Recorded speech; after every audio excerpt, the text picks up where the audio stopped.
The Art of Speech, author, Carnegie, produced by Liang Gu. Chapter 1. Gain confidence in front of an audience. There is often a strange feeling in being in front of an audience. This feeling may come from the audience's gaze on the speaker, especially when the speaker allows himself or herself to look steadily back at the audience. Most speakers were aware of this, a nameless excitement, something real, permeating the atmosphere, tangible, fleeting, indescribable. All writers have witnessed the power of a speaker's eyes in moving an audience. The effect we are now going to discuss is precisely the opposite of this effect, the effect that the eyes of the audience can have on the speaker, especially before he begins to speak. When the inner fire of speech is kindled, all fear is lost in the eyes of the audience. Students of public speaking often ask, "How can I overcome my self-consciousness and fear of being paralyzed in front of an audience?" Have you noticed? Looking out the train window, some horses are foraging near the tracks, never even looking up at the thundering carriages, while just ahead at the next railroad crossing, a farmer's wife will be nervously trying to get her way as the train passes. A frightened horse quiets down. How would you treat a horse that is afraid of cars? Is it to be kept in the middle of nowhere where it will never see steam engines or automobiles, or is it to be driven to a place where it will often see these machines?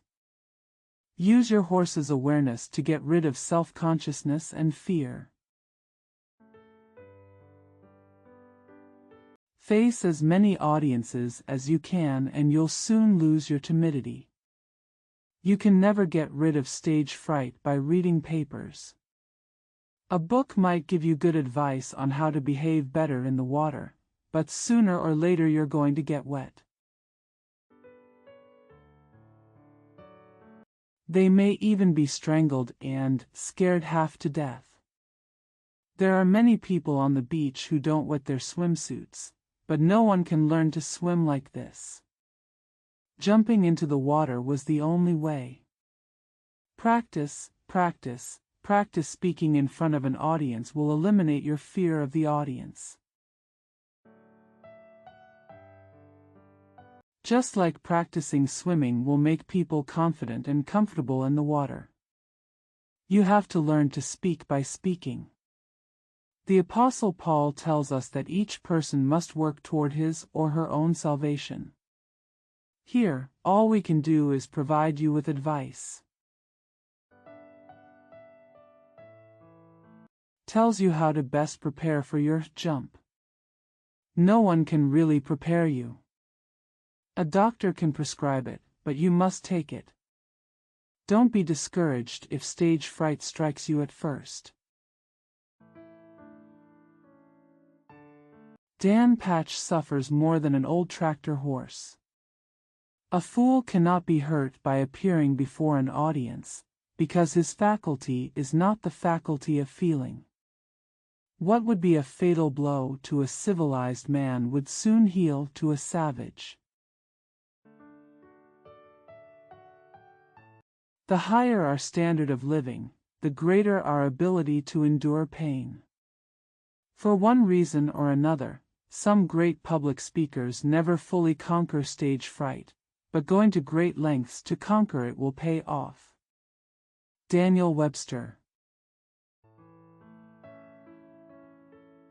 Daniel Webster failed in his first appearance because he was so nervous that he had to sit down before finishing his speech. Gladstone often began his speeches feeling uneasy with his own self-consciousness. Beecher was always nervous before speaking in public. Blacksmiths sometimes twist the rope tightly around the horse's nose, causing the horse a bit of pain and distracting it from the shoeing process. One way to remove the air from a glass is to pour water. Be attracted to your subject dash. Use the homely principles of a blacksmith when speaking.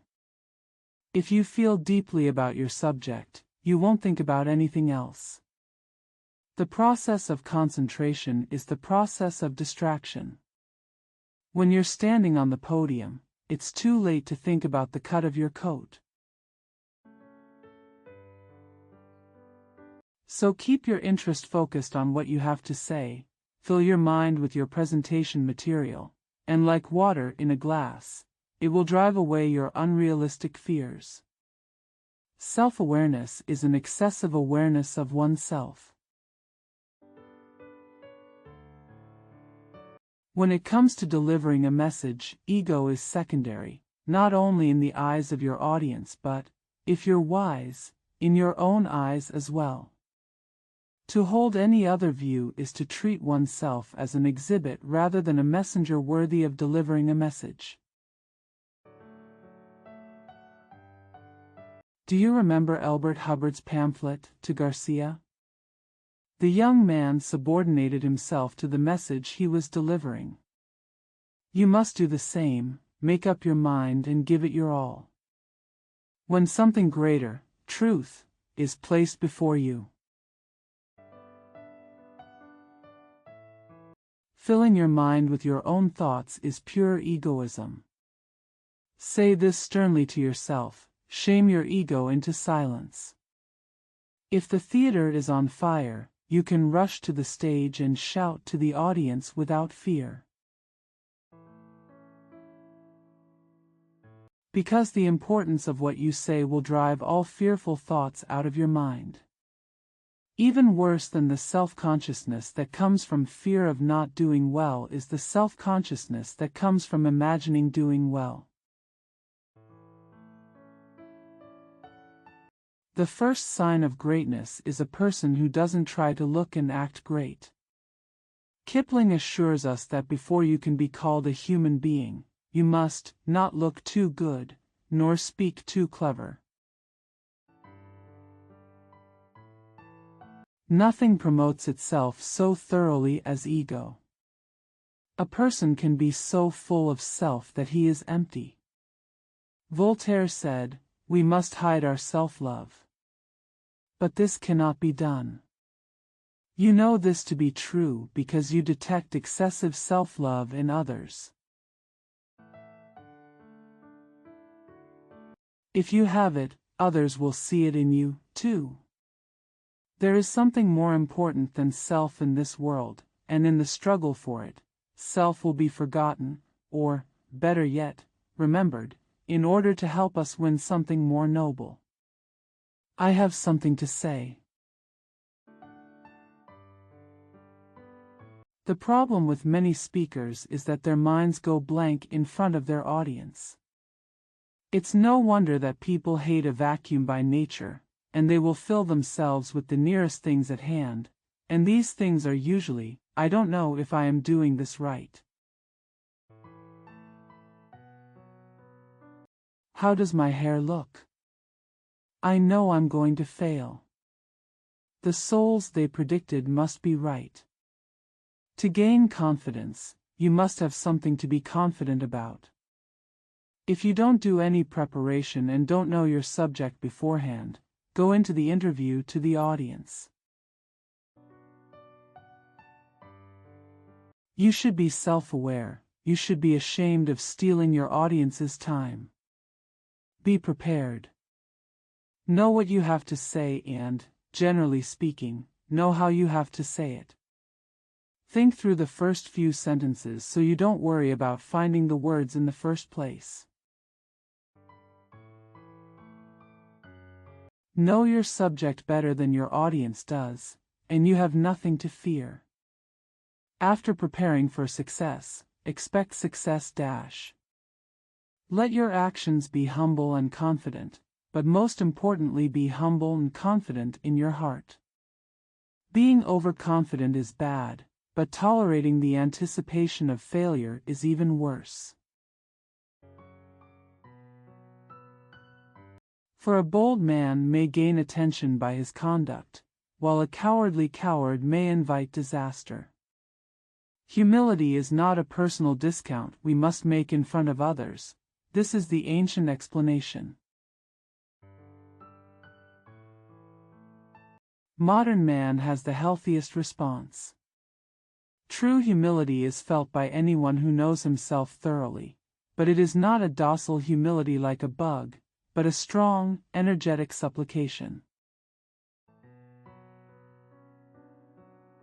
Pray for greater ability to serve, a prayer that Uriah Heep could never say.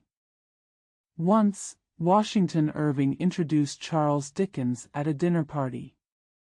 Halfway through the speech, Owen hesitated, became embarrassed, and sat down awkwardly. He turned around and said to a friend next to him, "Okay, I said I would fail, and I did it. If you think you will fail, there is no hope for you. You will."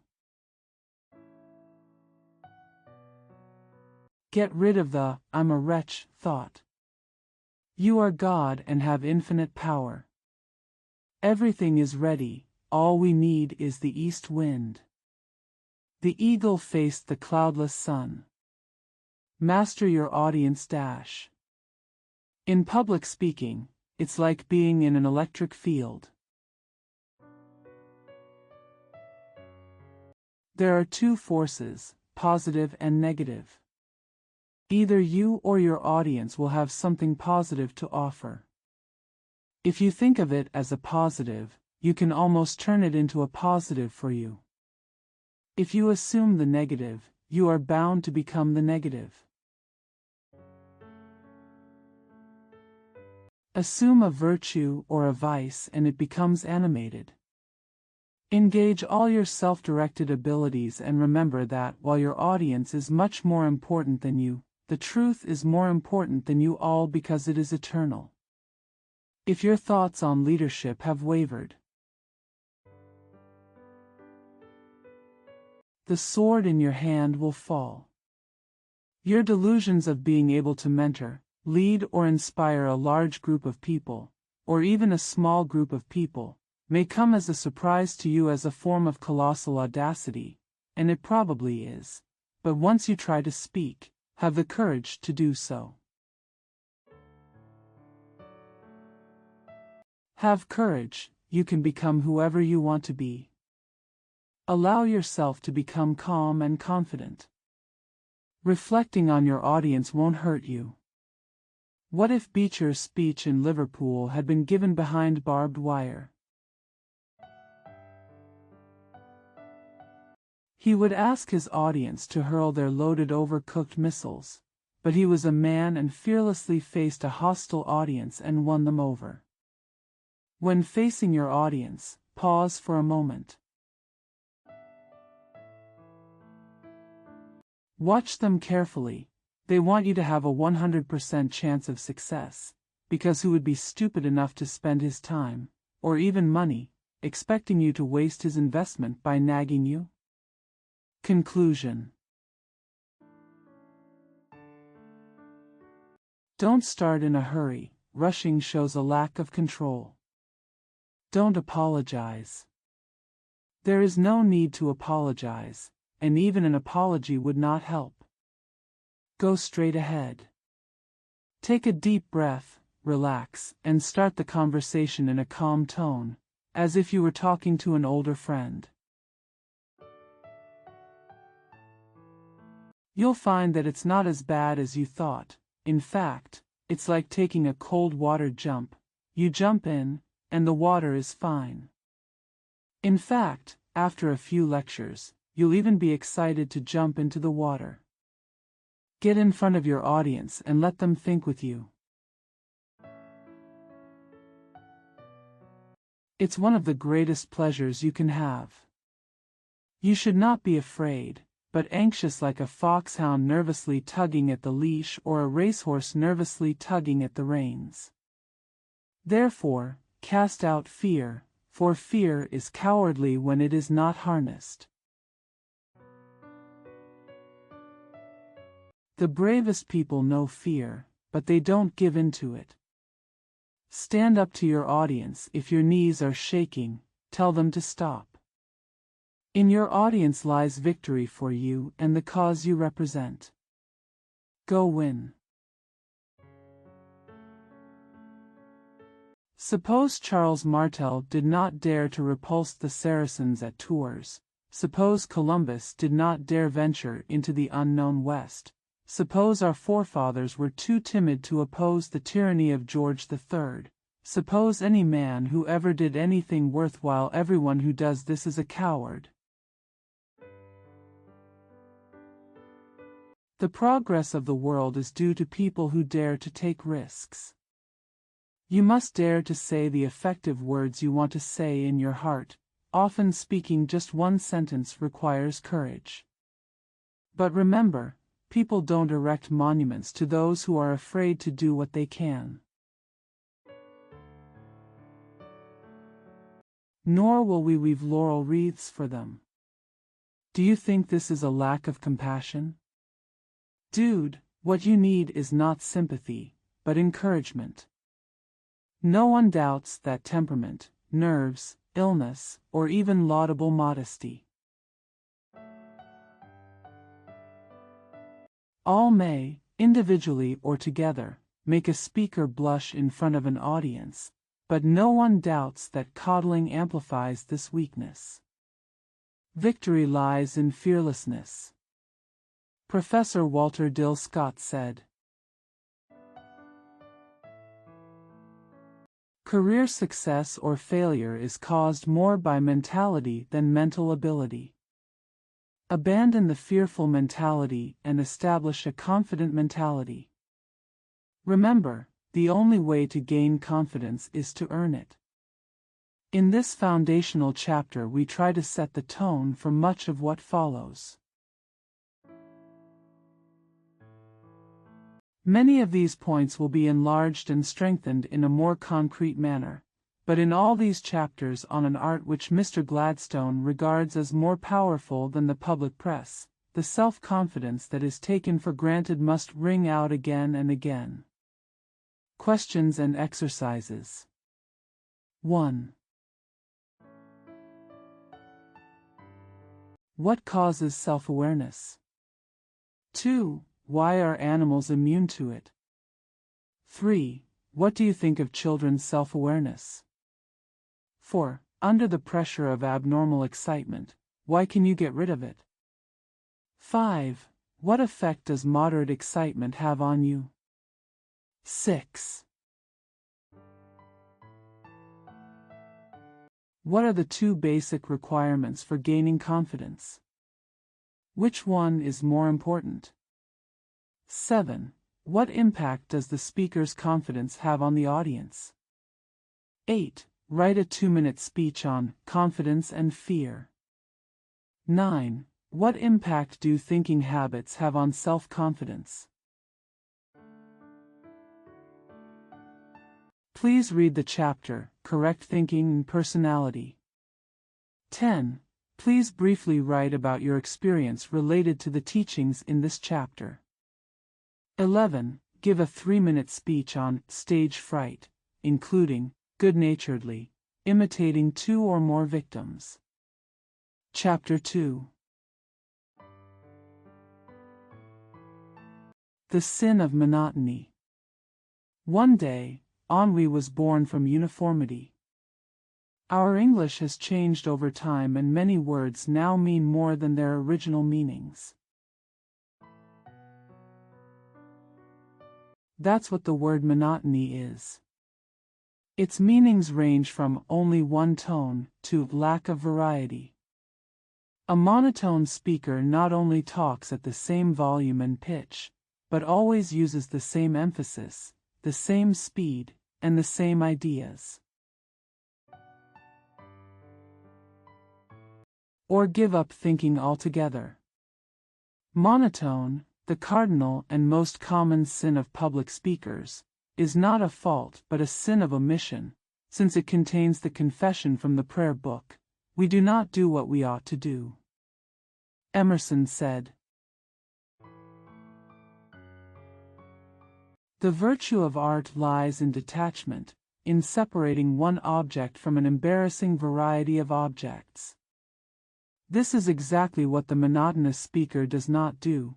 He does not separate one thought or phrase from another separated.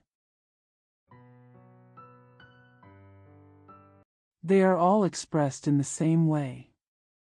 Telling you that your speech is monotonous probably won't mean much to you, so let's look at the nature and curse of monotony in other areas of life. Then we'll understand more fully how it can ruin an otherwise good speech. If the Victrola recorder in the next apartment only plays 3 songs on repeat, you can bet your neighbor doesn't have any other records. If a speaker uses only a few of his faculties, this is a clear indication that his other faculties have not been developed. Monotony exposes our limitations in terms of its impact on victims. Monotony is actually fatal. It dulls the luster of the cheeks and the luster of the eyes as quickly as sin, and often leads to evil deeds.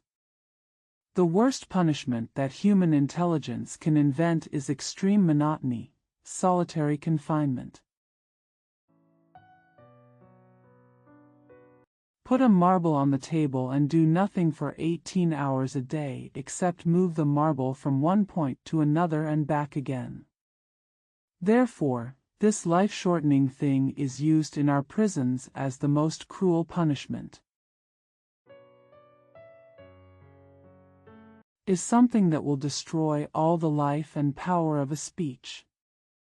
Avoid it as you would avoid lifeless boredom. The idle rich can own half a dozen houses and enjoy all kinds of food collected from all corners of the earth. You can take a boat to Africa or Alaska at will, but the poor man must walk or take a streetcar. He has no choice of yacht, car, or train. He must spend most of his life in labor, content with the staples of the food market. Monotony is a kind of poverty, both in speech and in life.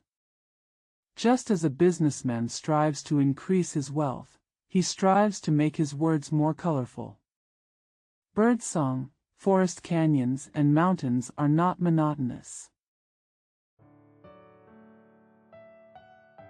Monotonous are rows of brown stone facades and miles of paved streets. The richness of nature gives us endless variety, while the limitations of human beings are often monotonous. In terms of speech methods, please return to nature. The power of variety is the joy it brings. The world's greatest truths are often expressed through compelling stories, like Les Miserables. If you want to teach or influence others, you must please them, first and last. Hit the same note repeatedly on the piano. This can give you an idea of the unpleasant, jarring effect monotony can have on your ears. The dictionary defines monotonous as a synonym for boring. This is not an exaggeration. It drives people crazy. The prince of department stores doesn't offend the public by playing just one tune, "Come Buy My Goods." He plays on a $125,000 pipe organ, and happy people naturally get into buying mode. How to overcome monotony dash. We avoid clothing monotony by enriching our wardrobes. We avoid verbal monotony by increasing our verbal repertoire. We enhance our language capabilities by adding to our tools. Carpenters have specialized tools to construct various parts of a building. The organist has specific keys and stops that he can manipulate to produce harmonies and effects. Likewise, the speaker also has some tools and means at his disposal. He can use these tools and techniques to construct his arguments, play up the audience's emotions, and guide his audience's beliefs. The purpose of the following chapters is to give you an idea of these tools and to get practical help in learning to use them. Why aren't the children of Israel roaring through the desert in limousines? Why aren't there moving image entertainment and talking machines on Noah's Ark? The laws that allow us to drive a car, make moving images or play music on a Vic roll. It was as valid then as it is today. For a long time, it was ignorance of the law that prevented mankind from enjoying modern conveniences. Many speakers still use the ox cart method when delivering their speeches, rather than using the automobile or land express method. They don't know the rules to improve speaking efficiency. As long as you pay attention to and use the rules we will study and learn how to use, your speech will be effective and powerful. As long as you ignore these rules, your speech will be weak. We must make it clear to you. These principles must be truly mastered. They are the foundation of a successful presentation. Napoleon once said, "Once you have mastered the correct principles, the rest is a matter of details." There is no use putting shoes on a dead horse. All the sound principles of Christianity cannot turn a dead horse into a living one. Therefore, we should understand that public speaking is not a matter of mastering a few rigid rules.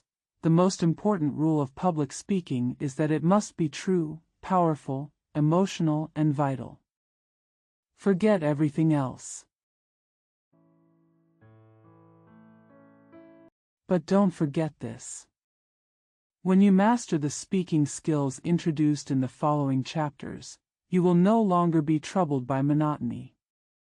Completely mastering these principles and being able to apply them will enrich your expressive abilities. But these principles are not something you can master and apply by thinking about them or reading about them. You have to practice, practice, practice. If others don't listen to you, listen to yourself. You must always be your own best critic. And his harshest critic. The technical principles we set out in the following chapters are not arbitrary creations of our own. They are all based on the practices that good speakers and actors use to achieve results or come naturally. Adopted unconsciously or under guidance. There is no use warning students that they must be natural. Naturally, it may be monotonous. The small polar strawberries have only a few small seeds and a sour taste. They are a natural berry, but they cannot be compared with the improved varieties we have here. The stunted oaks on the rocky slopes are natural, but pale in comparison to the beautiful trees of the rich, moist underlying soil. We must strive for the ideal of nature, be it fruits, trees, or languages. Questions and exercises. 1. What is the reason for monotony? 2. List some examples in nature. 3. List examples from human daily life. 4. Describe some of the effects of monotonicity in both cases. 5. read some speech aloud without paying particular attention to its meaning or intensity. 6. Now. After you have thoroughly absorbed its content and spirit, repeat it again.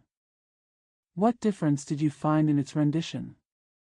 7. Why is monotony one of the worst and most common faults of a speaker? Chapter 3. Improve efficiency through emphasis and obedience. In short, the principle of emphasis. The best way is not to remember specific rules, but to be imbued with specific feelings. If the gun is too scattered, the birds will not be able to fly out. The same goes for presentations. Speakers who use intensity and emphasis arbitrarily in sentences will not achieve results. Not every word is particularly important, so only certain words need emphasis. When you say Massachusetts and Minneapolis, you don't put equal emphasis on every syllable, but you hit the stressed syllable hard. Hastily ignoring unimportant syllables. Now, why don't you apply this principle when you speak sentences? To some extent, you do that in Mandarin, but would you do that in public speaking? It is in this case. It is the monotony caused by the lack of accent that is so painfully apparent. In terms of emphasis, you can think of an average sentence as one big word, with the important words being the stressed syllables. Please note the following points. Destiny is not accidental. It's choice. You might as well say Massachusetts, giving each syllable the same emphasis as each word in the above sentence. Say it out loud and see. Of course, you want to emphasize destiny since it is the main point in your statement. You also want to emphasize no, otherwise your audience may think you are affirming that fate is accidental. Regardless, you have to emphasize accidental, because it's one of the two main points in the statement. Another reason to emphasize accidental is in the next sentence, accidental contrasts with choice. It is obvious that the author intentionally contrasts these two concepts to make them more prominent, and here we see that contrast is one of the first means of gaining emphasis. As a public speaker, you can use sound to help emphasize this contrast. If you said, "My horse is not black," what color would you immediately think of? Naturally, it is white, because white is the antonym of black. If you want to elicit the idea that destiny is a matter of choice, you can start by saying, "Fate is not accidental," which will be more effective. When you say, "My horse is not black," "My horse is not black, it is white," isn't that more impressive than when you simply assert that your horse is white? In the second sentence of the statement, there is only one important word choice. The author wishes to highlight the word, as the author shows by contrasting it with another point of view. Therefore, the lines of these verses are as follows: Destiny is not an accident. It is a choice. Now read this sentence again, tapping the capital letters firmly. There are several mountain peak words in almost every sentence, which represent important points. When you pick up the evening paper, see which news stories are important at a glance. Thanks to the editor, He won't use the same font size to report on the hijacking incident in Hong Kong as he would use the same font size to report on the deaths of 5 firefighters in your hometown. The font size is his means of using bold relief to highlight important points. Sometimes he even used red headlines to highlight the day's headline-grabbing news. It would be nice if the speaker could capture the audience's attention in the same way, emphasizing only words that represent important ideas. That would be a great boon for speaking. The average speaker delivering the line about fate above puts roughly the same amount of emphasis on each word. He doesn't say, "It's a matter of choice." Instead, say, "It's a matter of choice" or "It's a matter of choice." Both are equally bad. Charles Dana, the famous editor of the New York Sun, once told one of his reporters that if he saw a dog bite someone on the street, ignore it. The Sun cannot afford to waste readers' time and attention on such unimportant matters. But, Mr. Dana said, if you see a man bite a dog, go back to the office and write a story. This is news, of course. It's unusual. Now, the speaker who says, "It's a matter of choice," puts too much emphasis on things that are no more important to a metropolitan reader than a dog biting a man, when he doesn't emphasize choice. He's like a reporter who ignores "that man bites dog." The ideal speaker will let his big words stand out like mountain peaks and let his unimportant words be drowned like streams. His great ideas stand like mighty oak trees. His thoughts without special value are like the grass around a big tree. From this we can derive an important principle: emphasis is a matter of contrast and comparison. Recently, the New York American published an editorial by Arthur Brisbane. Please note the following, printed in the same font as here.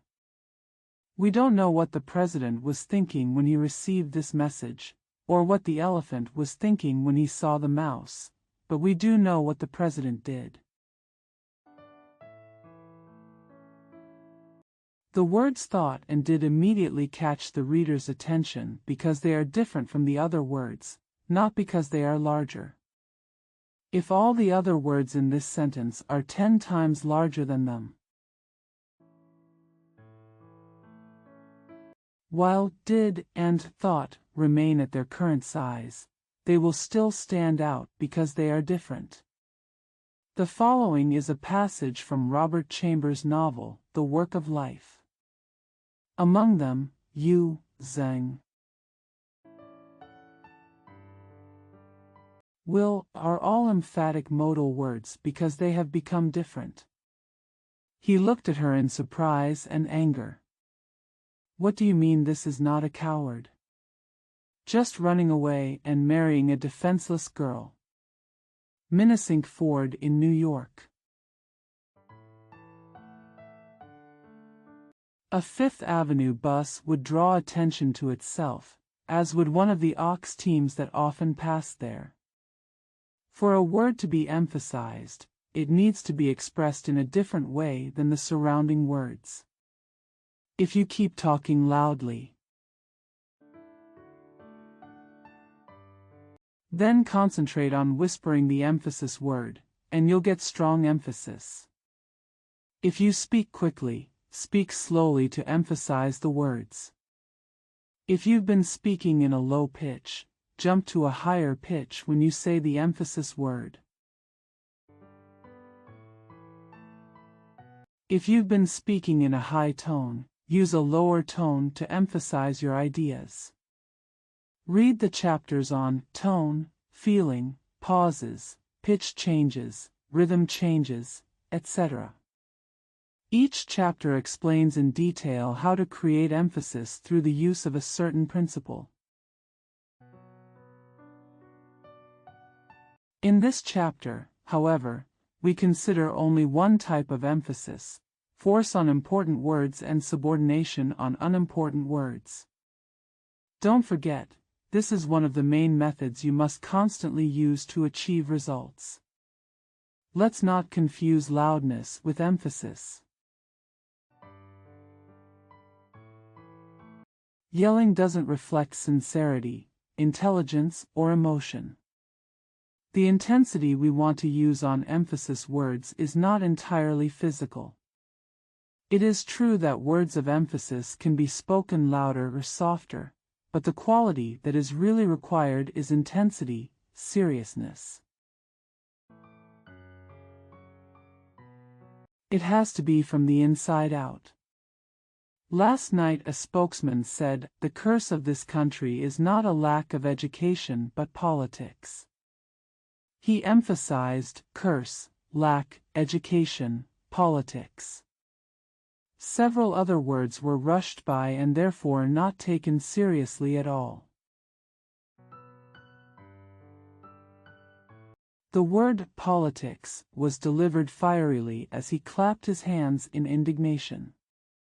His emphasis is both valid and powerful.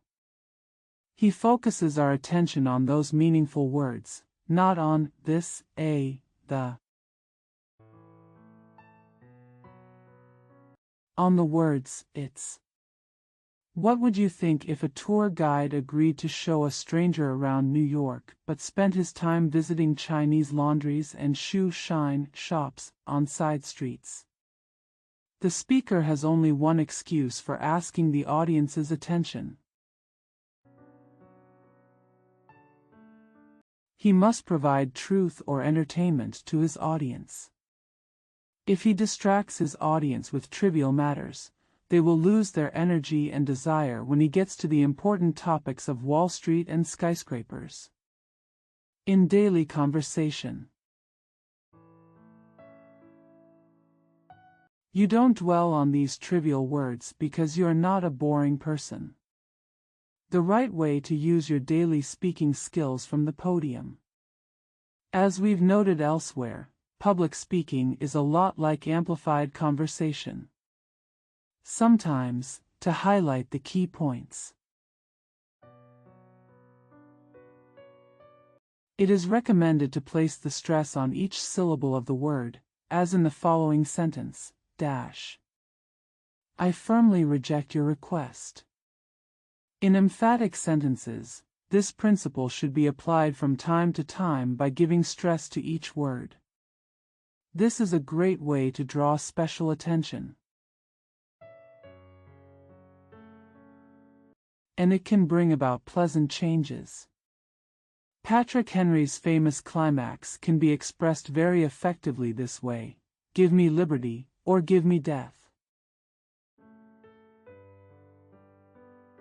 The italicized portion below could also be expressed in this verbatim emphasis. Of course, there are many ways to express it, and this is just one of several good explanations to choose from.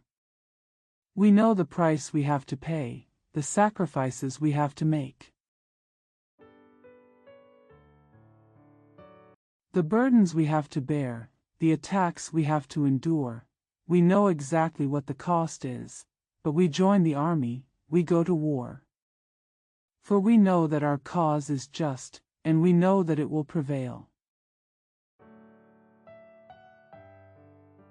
Excerpted from Passing on the Prosperity, delivered by Albert J. Beveridge at the Progressive Party's National Convention in Chicago. Emphasis on a word often implies its opposite. Please note that in the following sentences, just focus on different words. The meaning will change. In fact, there is no need for parentheses to supplement the emphasis. I'm planning on buying a house this spring, even if you're not. I was planning to buy a house this spring, but for some reason that didn't happen. I plan to buy a house this spring. Instead of renting like before.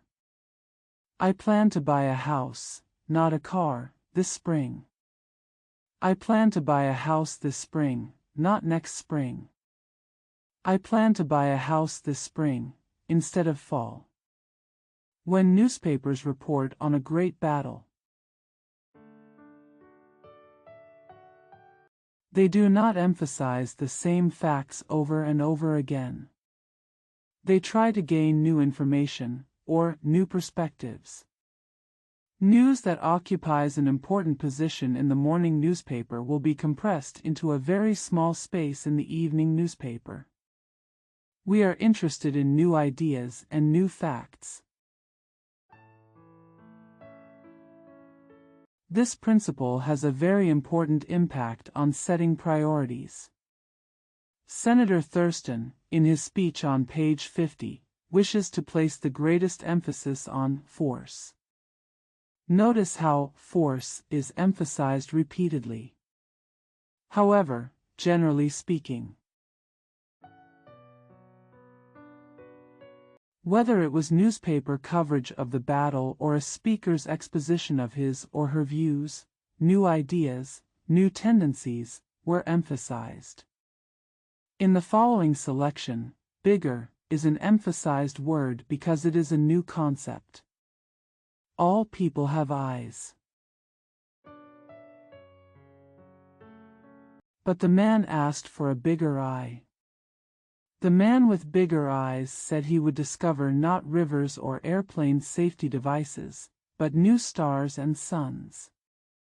New stars and suns are hardly as emphatic as the word bigger. Why? Because we expect astronomers to discover celestial objects, not cooking recipes. The Republic needs, in the next sentence, is emphatic and raises a new and important point. Republics have always needed people, but the author says they need new people. New is emphasized because it proposes a new concept. Similarly, soil, grain, and tool are also emphasized. The most emphasized words in this selection are in italics. There are others you want emphasis? Why, the old astronomer said. Give me a pair of bigger eyes and I can discover new stars and suns. This is what the Republic needs today, new men who have wisdom about soil, grain, and tools. If God could raise up 2 or 3 people like what? Men like Fulton and McCormick will be worth more to the country than that treasure box called California or Mexico. Man's true supremacy is founded upon his educational power. What is unique about a person is his childhood. That is, the period of plasticity and education. The distance between the childhood of a moth, the hatching and maturity of a robin, represents only a few hours or weeks, whereas there are 20 years of growth between a man's cradle and his citizenship. This long childhood makes it possible to pass on to children all the wealth that our race and civilization have accumulated over thousands of years. Anonymous. You have to understand that there is no ironclad rule in stressing. It is not always possible to specify which words must be emphasized and which words must not be emphasized. One speaker will give one interpretation of the speech, while another speaker will use different emphasis to convey a different interpretation. No one can say that one interpretation is right and another is wrong. In all our marking exercises,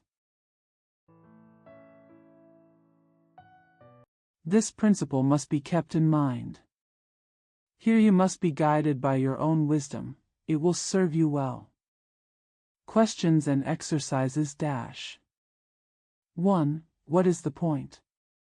2. Describe a method for eliminating the monotony of mental representations. 3. How does this relate to the use of sound? 4. Which words should be emphasized and which words should be subordinated in the sentence? 5. Read the selection on pages 50, 51, 52, 53, and 54, paying special attention to emphasizing important words or phrases and placing unimportant words or phrases in a secondary position. Read it again. Change the emphasis slightly. How effective is it? 6. Read certain sentences aloud repeatedly, emphasizing a different word each time, and explain how the meaning changes as on page 22. 7. What are the consequences of not highlighting the focus? 8. Read the selection on pages 30 and 48, emphasizing each word.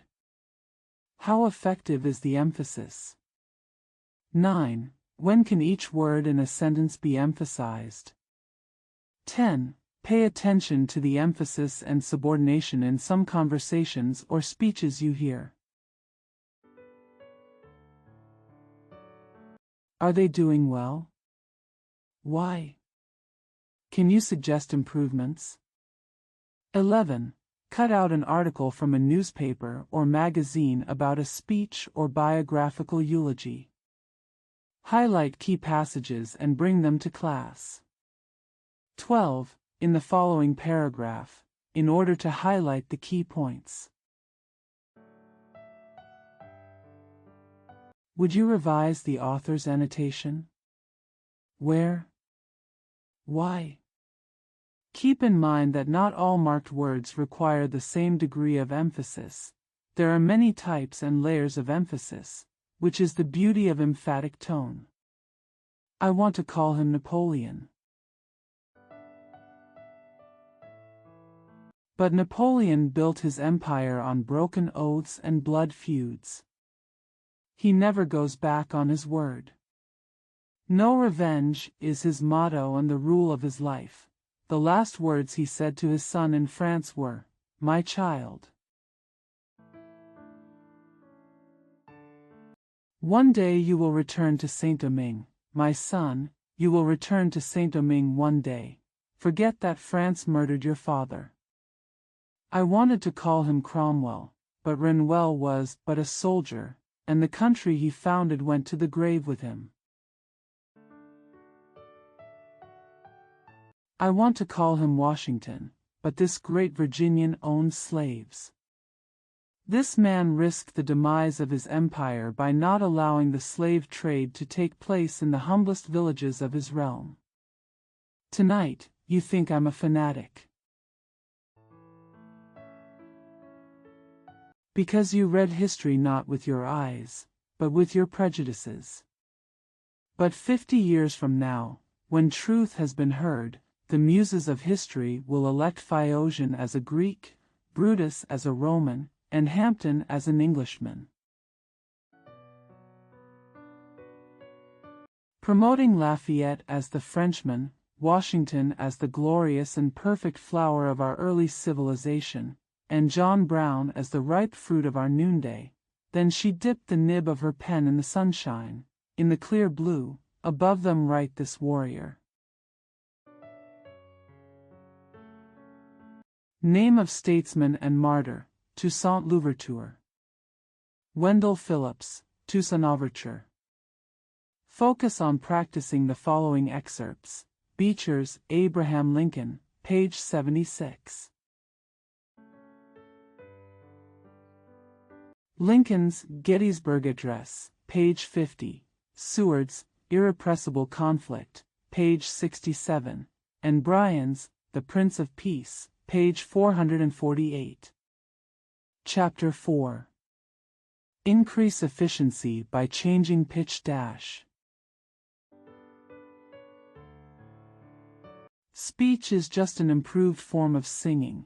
The main difference is that when singing, the vowels are lengthened and the intervals are shortened, while speech is pronounced with a so-called pause tone. The vowels are not particularly prolonged, and the intervals between words are more obvious. There is a wider range of pitches when singing, but this does not differentiate singing from ordinary speaking. As I discovered in my research, even in ordinary conversation, there is a difference of 3 to 6 semitones, with some people having a range as high as an octave. As we all know. By pitch we mean the relative position of the tone, such as high, medium, low, or any variation in between. In public speaking, we apply it not just to a single utterance, such as an interjection or a monosyllabic word, oh, or the, but to any group of syllables, words, or even sentences. These can all be expressed in one tone. This distinction must be kept in mind because efficient speakers do not merely vary the pitch of consecutive syllables, see Chapter 7, Improving Efficiency Through Pitch Change. And different pitches are assigned to different parts or phrases of consecutive sentences. It is this phase that we will discuss in this chapter. Every change of thought requires a change of voice and intonation dash. Whether the speaker consciously, whether unconsciously or subliminally followed, this rule is the logical basis for all good vocal variation, yet public speakers violate it more often than any other speaker. Criminals can ignore national laws without being discovered and punished. But the speaker who violates this rule is immediately punished, for he loses his efficiency, while his innocent hearers must endure monotony, which, as we have shown, is the fault not only of the offender but also of the victim. Plague. Inflection is a stumbling block for almost all beginners, and for many experienced speakers as well. Especially if the speech is already memorized. If you want to hear a monotonous sound, hit the same note repeatedly on the piano. Your speaking voice has a pitch range from high to low, with many different pitches in between. With all these notes, you have no reason to offend the listener's ears and taste by constantly using one note. True. The repeated use of the same tone in music, such as a pedal point in an organ piece, can become the basis of beauty, because the harmony woven around this one basic tone creates a coherent, enduring quality. This is something you can't feel in a pure sequence of various chords. Likewise, chanting during a ceremony may have a solemn beauty, although this is rarely the case. But public speakers should avoid monotonous voices like the plague. Constantly changing pitch is nature's supreme method dash. In the pursuit of efficiency principles, we must continually return to nature. Listen, really listen, to the singing of the birds. Among these feathered tribes, which bird sings most beautifully? Are they birds that have sweet voices but little or no range, or are they birds that, like canaries, larks, and nightingales, not only have a considerable range, but can continually produce notes in various combinations? Even a sweet-pitched chirp. It can also bore compulsive listeners if it is repeated without variation. Children rarely speak in a monotonous tone.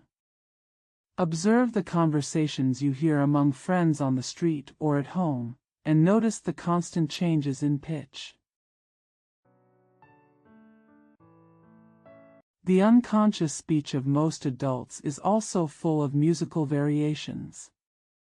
Imagine someone saying the following sentence, and think about whether the effect is similar to what is said above. Remember, we're not talking about the tones of individual words. Rather, it is the general pitch in which the phrase is spoken. Treble, I want to go on vacation tomorrow. Bass, but I still have a lot to do. Treble, but I think if I wait until I have time, I'll never go. Repeat the above steps. First a specified pitch, then a pitch, like many speakers. Observe the difference in how natural the effect is. The following exercises should be done in a purely conversational tone, with many changes of tone. Practice your delivery until the stranger in the next room thinks you're discussing a real thing with a friend, rather than delivering a memorized monologue. If you have any doubts about the results you achieved, repeat it to a friend. Ask him if it sounds like the recited word. If it is, it's wrong. Similar cases. Jack, I hear you've done it. Yes, I know, most people do it. I've tried it myself once, sir, though you see I'm still single. Last July. You met her in Newport, did you tell me, and decided to ask her this question at a party? Me too. I guess you left the ballroom, the music and the lights, because they say the flame of love shines brightest in the dark. You're walking together under a starry night sky, and I bet, let's face it, old man, you're freaking out. Me too. You stroll along the terrace, watching the summer moonlight pour over the water and ripple on the shore, until finally you gather your courage. When you see no one around, do you pull her close and tell her you love her? Me too. Well, I don't need to ask you anymore. I wish you happiness. I will visit you when you get married, kid. Once the honeymoon is over and you settle in, we'll try what? What did you say? Have you been rejected? Me too. The necessity of changing pitch is self-evident, so it should be mastered and put to use immediately. However, getting rid of the monotonous pitch requires patient practice. In natural conversation, you first think of an idea. Then find the words to express the idea. In reciting a speech, you might say the words first and then think about what they mean, something many speakers rarely even seem to bother with. Is it any wonder that reversing the process reverses the result? Return to nature in terms of expression. Read the following selections with style, without stopping to think about what these words really mean. Try again and study the thoughts you absorbed. Believe in your idea, desire to express it effectively, and imagine an audience in front of you. Look hard into their faces and repeat this truth. If you follow the instructions, you will notice that your tone changes a lot after reading it a few times. It's not work that kills, it's worry. Work is healthy, you can hardly ask a person to take on more work. Worry is rust on the edge of a knife. It is not revolution that destroys the machine, but friction. Pitch changes create an emphasis effect dash. This sentence is very important. Changes in pitch can keep the listener interested. But one of the surest ways to attract attention to ensure unusual emphasis is to make a sudden and noticeable change in pitch. Strong contrast always attracts attention. White appears whiter against black. The cannon roars louder in the silence of the Sahara than in the bustle of Chicago. These are simple illustrations of contrasting forces. What will Congress do next? High pitch. I don't know. Low pitch. Dr. Newell Dwight Hillis suddenly changed his tone during a recent sermon, thus underlining the seriousness of the issues he raised. The order of the above pitch changes can be reversed and the effect will be just as good, with just a slight change in seriousness, as long as it is used appropriately, i.e. with a common sense understanding of the emphasis to be achieved. Both methods create an emphasis effect. When experimenting with these tonal contrasts, unpleasant extremes must be avoided. Most speakers' pitches are too high. One of the secrets of Mr. Bryan's eloquence was his deep, bell-like voice. Shakespeare said, "Gentle." A gentle, low voice is the best for women. The same is true for men, because a voice does not have to be loud to be powerful, nor does it have to be loud to be pleasant. Finally, let us emphasize again the importance of using different pitches. You sing up and down the scale, touching one note first and then another note above or below it. The same goes for speaking. Where to use bass, mid-range, or treble generally must be guided by thought and personal taste. Questions and exercises. 1. Name 2 ways to eliminate monotony and increase persuasiveness. 2. Why do you need to keep changing your pitch when speaking? 3. Pay attention to your habitual tone when speaking. Is the pitch too high and unpleasant? 4. Do we use low or high tones to express the following thoughts and emotions? Which ones can be expressed in high or low tones? Excited. Victory, failure, sadness, love, sincerity, fear. 5. How do you naturally change pitch when introducing an interpretive or bracketed expression like the one below? He starts on September 3rd. That is to prepare for the start. 6. Based on your understanding of the sense of language, read the following verses with obvious pitch changes. Try each line 2 different ways. Which way is more effective and why? What do I get from you? Nothing.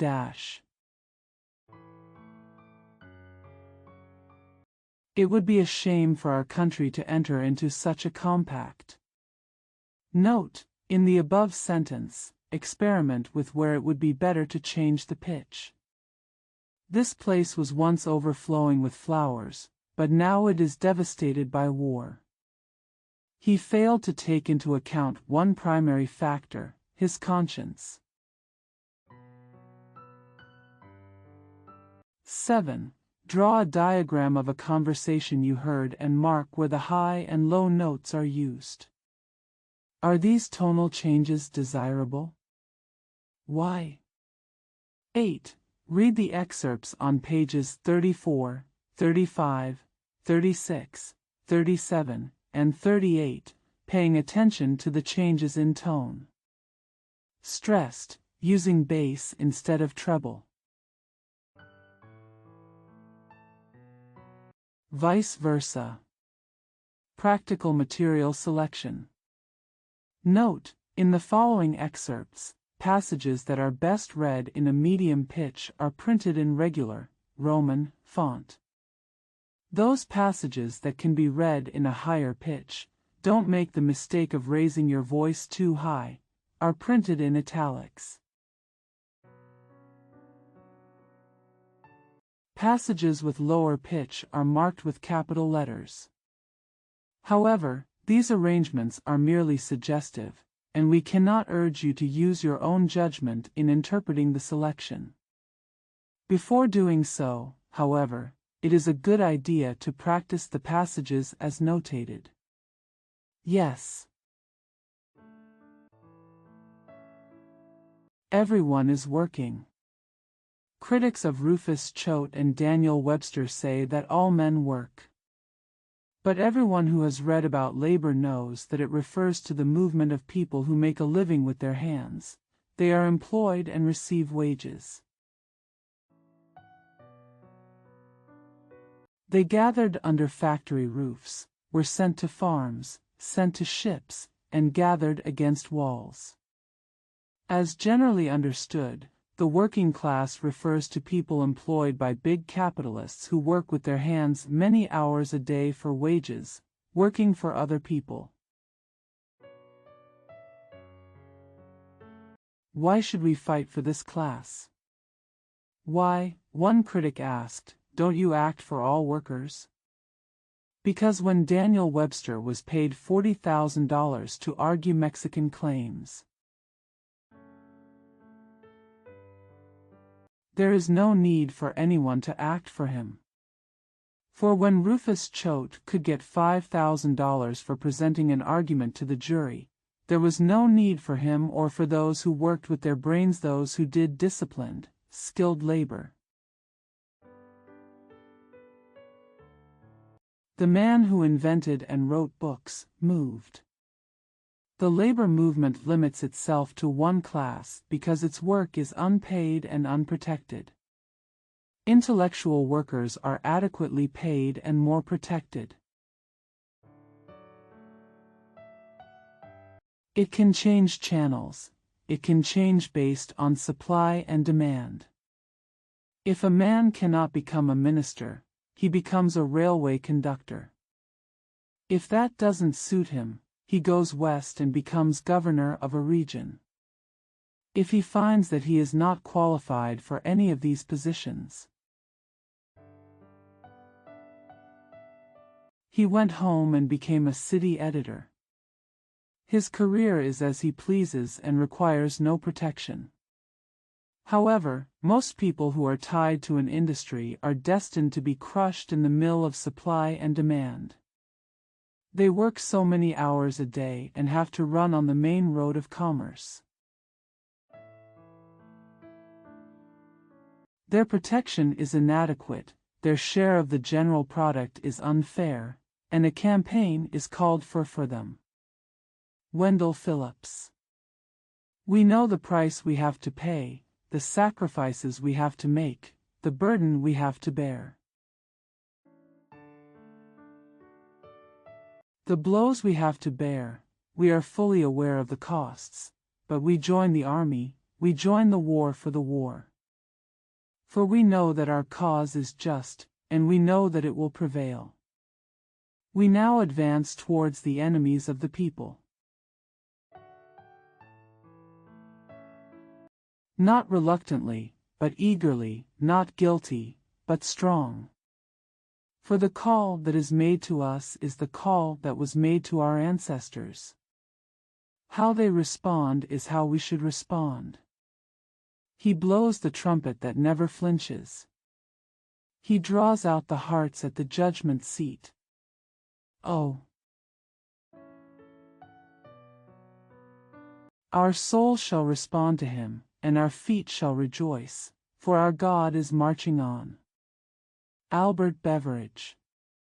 Remember, two sentences or the same sentence that contain a change of thought, the two parts cannot be effectively expressed in the same key. Let us repeat, every big change of thought requires a big change of tone. Beginners think of big changes in pitch as monotonous and sammy. Learn to express some thoughts in a very high tone and other thoughts in a very low tone. Develop vocal range. It's almost impossible to use too much. I am very happy that this business trip finally allowed me to set foot on the historical soil of New England, allowing my eyes to see her beauty and frugality. Here, within easy reach of Plymouth Rock and Bunker Hill, where Webster cried, Longfellow sang, Emerson thought, and Shannon preached, in the American lettern almost the cradle of American freedom, I hasten to salute New England, where every American stands for the first time. What I owed when I was in front of her strength. This harsh and unique figure of the strange ghost, carved from sea and wilderness, its majesty ignited and grew through the storms of winter and war, until at last the gloom was broken and its beauty was revealed in the sun. Heroic workmen rested on its pedestals, while astonished kings and emperors gazed upon it and marveled at the rough touch of this handful of men on this wild and unknown shore. The genius of human government and the perfect example of human freedom were born. May God bless those immortal workers, prosper the destinies of their living sons, and make their masterpieces immortal. Mr. President, in the far South. Separated from this district is a line once defined by irresistible differences, once traced by fratricidal blood, and now, thank God, has vanished into nothingness. This is the home of brave and hospitable people. Everything that can please or prosper humanity is concentrated here. The climate here is pleasant and the fertile soil nurtures all the products of the temperate zone. At night, cotton blooms under the starry sky, and during the day, wheat locks sunlight into its bearded ears. In the same field, alfalfa captures the fragrance in the wind, and tobacco captures the fragrance after the rain. There are mountains containing endless treasures, vast and primeval forests, rolling or wandering rivers, rushing towards the sea. Cotton, iron, and timber were the three basic raw materials for all industry and were easily controlled in the region.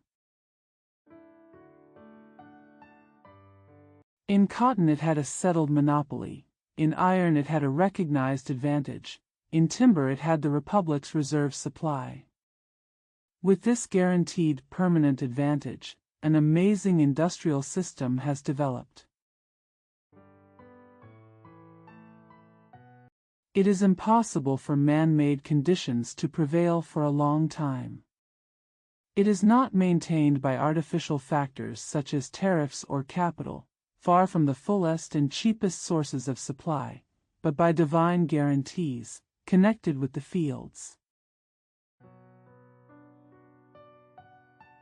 Mines and forests are within easy reach, instead of being located on expensive farms where competition keeps farmers away. It's located on cheap, sunny land rich in agricultural resources. Neither seasons nor soils limit it. This industrial system is thriving and will dazzle the world. Sir, this is the vision and promise of my hometown, a land better and fairer than I can tell you.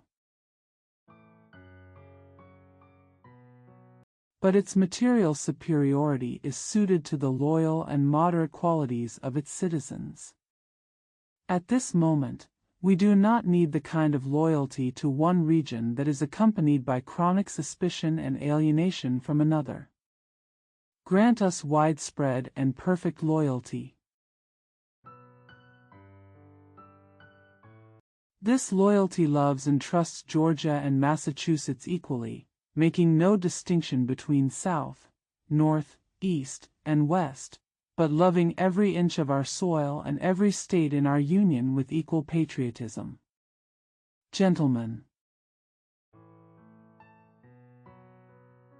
a great duty and a great inspiration impel each of us tonight in patriotic devotion at all costs and regardless of any differences. Sir, we are Americans and we support human freedom.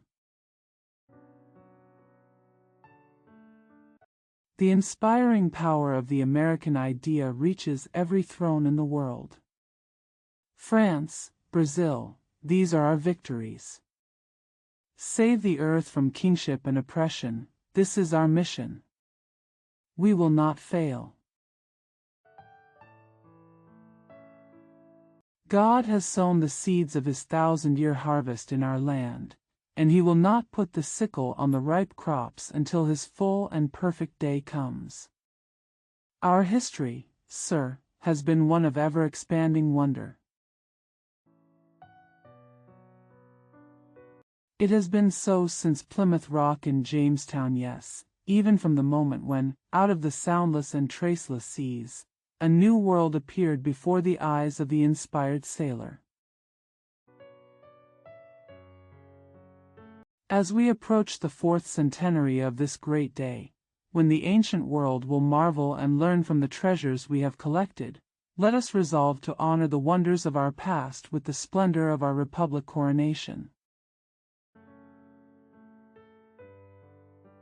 United in the bonds of love, loving one another from lake to bay, the wounds of war heal in every heart, as on every hill, in tranquil splendor on the pinnacle of human achievement and earthly glory, open make a way.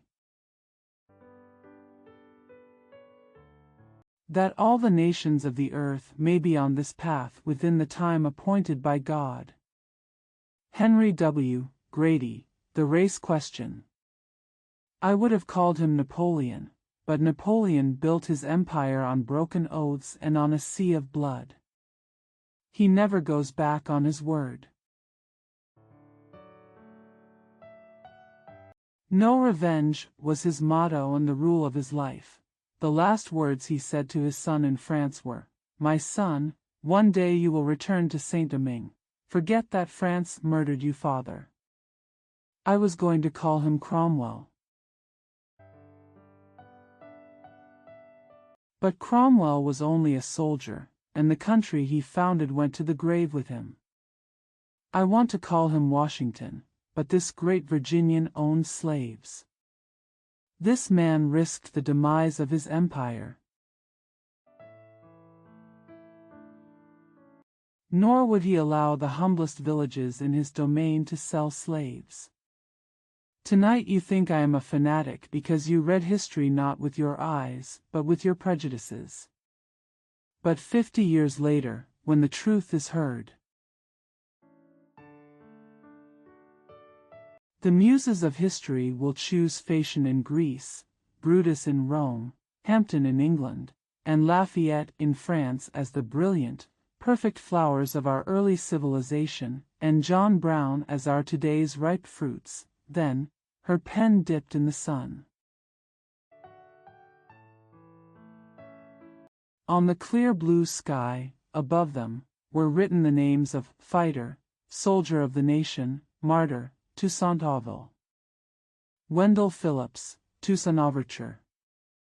Practice the following excerpts to change your pitch. Beecher's Abraham Lincoln, page 76. Seward's Irrepressible Conflict, page 67. Everett's History of Liberty, page 78. Grady's The Race Question, page 36.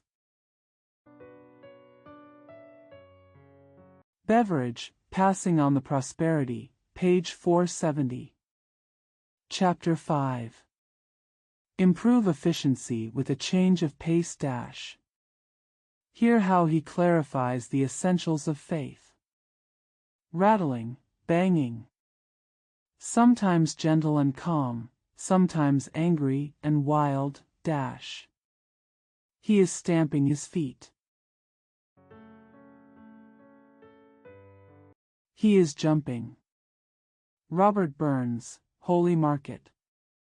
The Latins have left us a word which has no exact equivalent in our language, and so we accept it without physical change. The word is tempo. It means the speed of movement, measured by the time it takes to perform the action. So far, the use of the word rhythm has been mainly limited to the field of vocal music and musical arts, but if the word rhythm is applied to more specific fields, we wouldn't be surprised, either, because the phrase, ox carts go slow, fast cars go fast, perfectly illustrates the true meaning of the word rhythm. Our gun fires 600 times per minute, and the rate of fire is very fast. The old muzzle loader takes 3 minutes to load. The rate of fire is slow. Every musician knows this. It takes longer to sing a half note than an eighth note. Now, rhythm is an extremely important factor in doing good podium work. Because when a speaker delivers his entire speech at nearly the same speed, he loses one of his primary means of emphasis and power. Baseball pitchers, cricket bowlers, and tennis servers all know the value of a change of pace when serving. Speakers must also be aware of the power of rhythmic changes. Rhythm changes make speech more natural dash. As explained in the chapter Monotone, being natural, or at least looking natural, is well worth pursuing. And the constant change of pace will go a long way in establishing that naturalness. Mr. Howard Lindsay, Miss Margaret England's stage manager, recently told this writer that variety of rhythm is one of the most effective devices an actor has. Although it must be admitted, the wooden tone of many actors suggests that their reflections are blurry, but public speakers would do well to study an actor's use of rhythm. However, there is a more fundamental and more effective source of studying naturalness, a quality that, once lost, is difficult to regain. The source is the common conversation of any cultivated circle. This is the standard we all strive to live up to on stage and in the podium, with some differences, of course, which we'll explain in the discussion that follows. Public speaking would be much more interesting if speakers and actors were to reproduce with absolute fidelity every inflection of dialogue, every whisper, grunt, pause, silence and outburst, as we find it in everyday life. Discount. Nature in public discourse is not simply a faithful representation of nature, but a representation of the typical parts of nature's work that truly represent the whole. Realist writers will understand this when writing dialogue.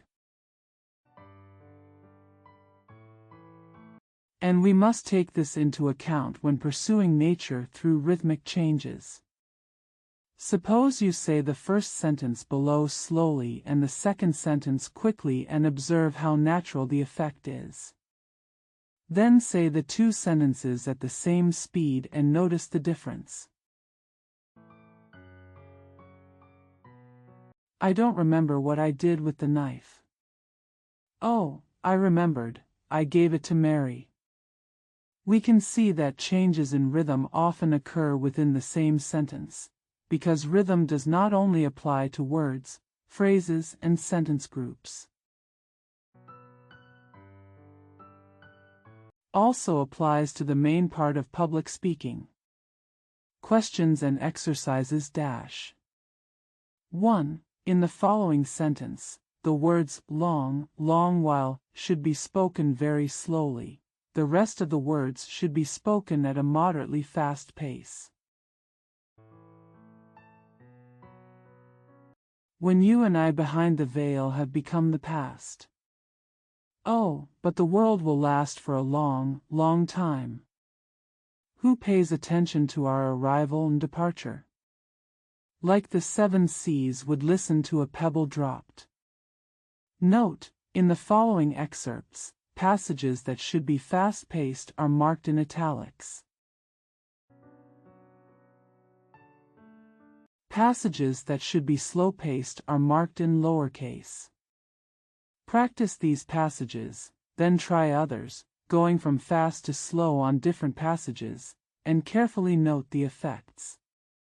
2. Mirabeau, Napoleon, Burns, Cromwell, no one is suitable for anything. But first he must have the right values, what I call a genuine person. I should say that sincerity, a great, deep, true sincerity, is the first characteristic that makes a man a hero in any way. Rather than claiming to be sincere. Ah, no. That's a very bad thing indeed, a cowardly, crude, self-righteous sincerity, and often above all self-righteousness. The sincerity of a great man is a kind of sincerity that he cannot express. Thomas Carlyle. 3. The real value lies in existence. Rather than seemingly, it's about doing small things every day instead of dreaming about doing big things in the future. For no matter what people say, they are ignorant. Despite their youth and vigor, there is nothing more merciful than kindness, and nothing truer than truth. 4. In order to achieve a natural effect, where would you use a slow tempo and where would you use a fast tempo? Fool's gold. Look at him there, cold and gray. See how he plays. No, he doesn't know the way. He learned it too late. She is a gloomy old witch, this is fate. Because she gave that pile of things to him, while laughing self-deprecatingly. Know what the cost is. When he found the golden key. He is a multimillionaire. Many times richer than us. But at this point, I wouldn't trade the deal he made. Been here many years ago. He knew no one. Do you have the bad habit of being greedy for money? Crazy for money, as crazy as a pig. He didn't let joy distract him. Didn't let sadness hurt him. Let his relatives and friends abandon him. As he plans, blocks, rushes. He is looking for gold and power. Every waking moment. He wants to use the money to buy a house. As we grow older, he became more and more bold and ruthless. He thought, one day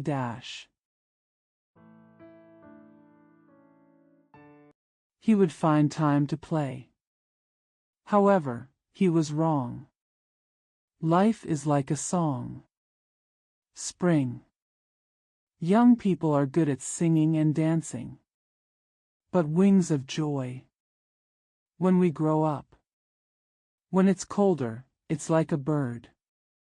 When he hurried past, the roses were red. A glorious tapestry fills the sky.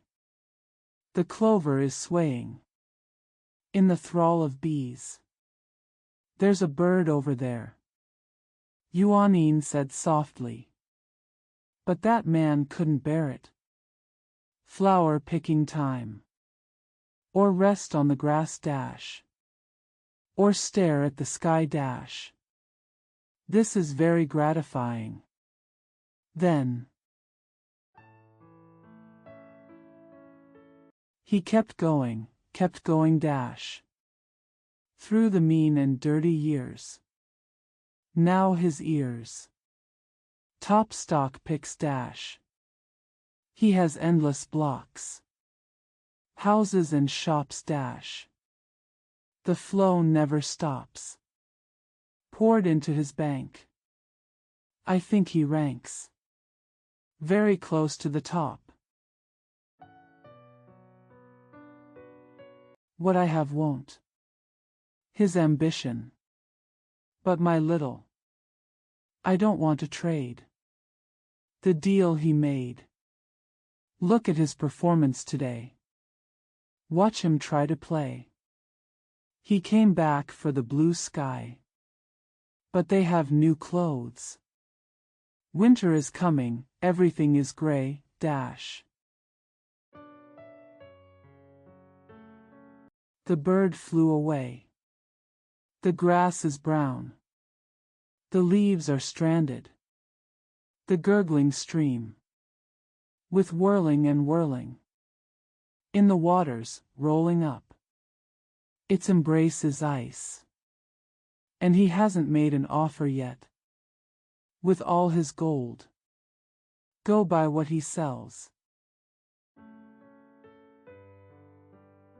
He knew the price now. His lost spring. The flowers he threw dash. From his way. Also, say. He will pay.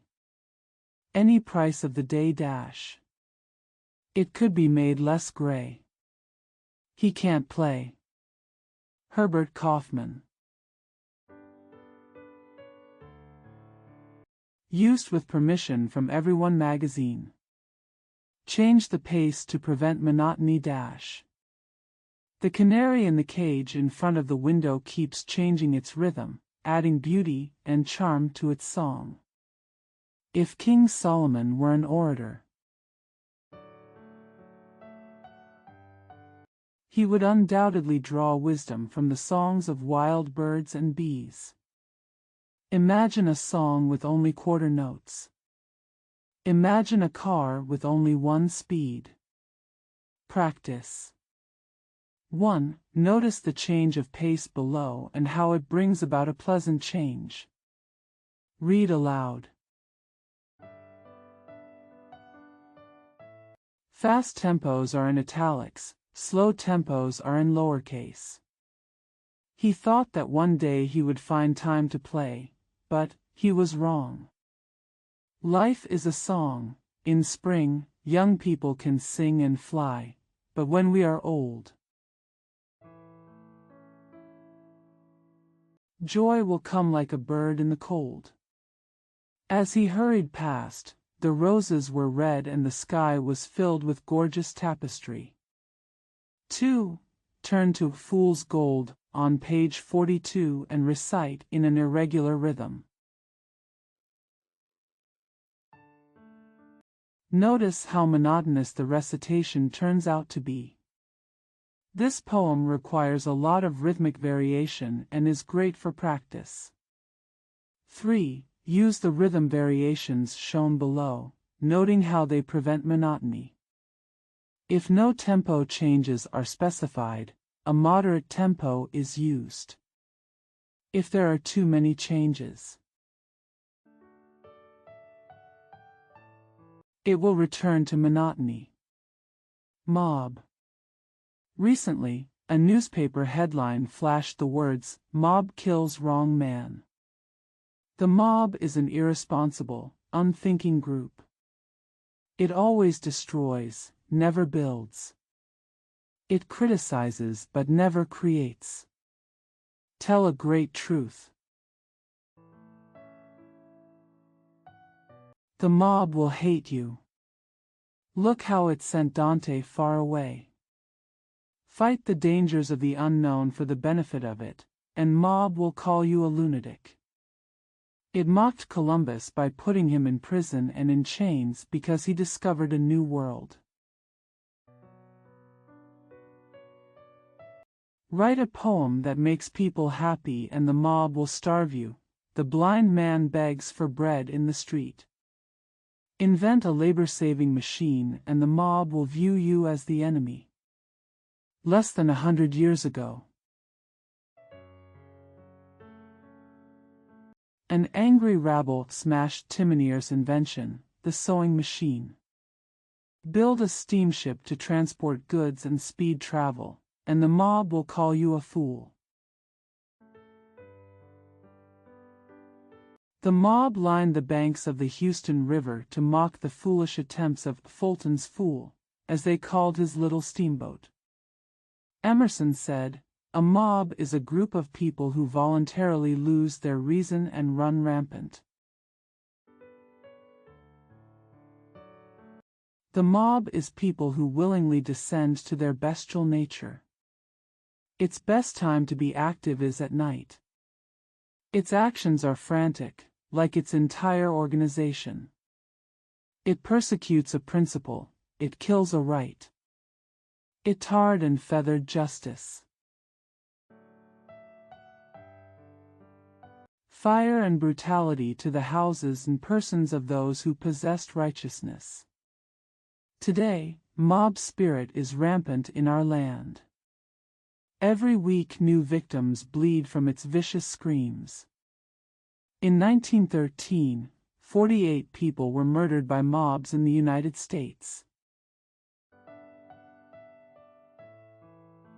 In 1912 there were 64, and in 1911 there were 71.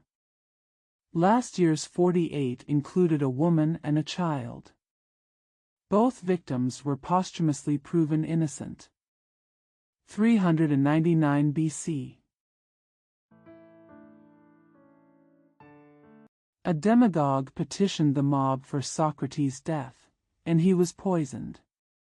More than 4,000 years later, a fanatic rioted against the people, and all of Europe devoted themselves to the Holy Land, massacring and ravaging the pagans. 17th century. A demagogue appealed to the ignorant, and within 6 months 20 people were executed for voodoo in Salem, Massachusetts. 2,000 years ago, the mob chanted, "Free Barabbas," and Barabbas was a murderer. Excerpted from an editorial in Leslie Weekly, D.C., with permission.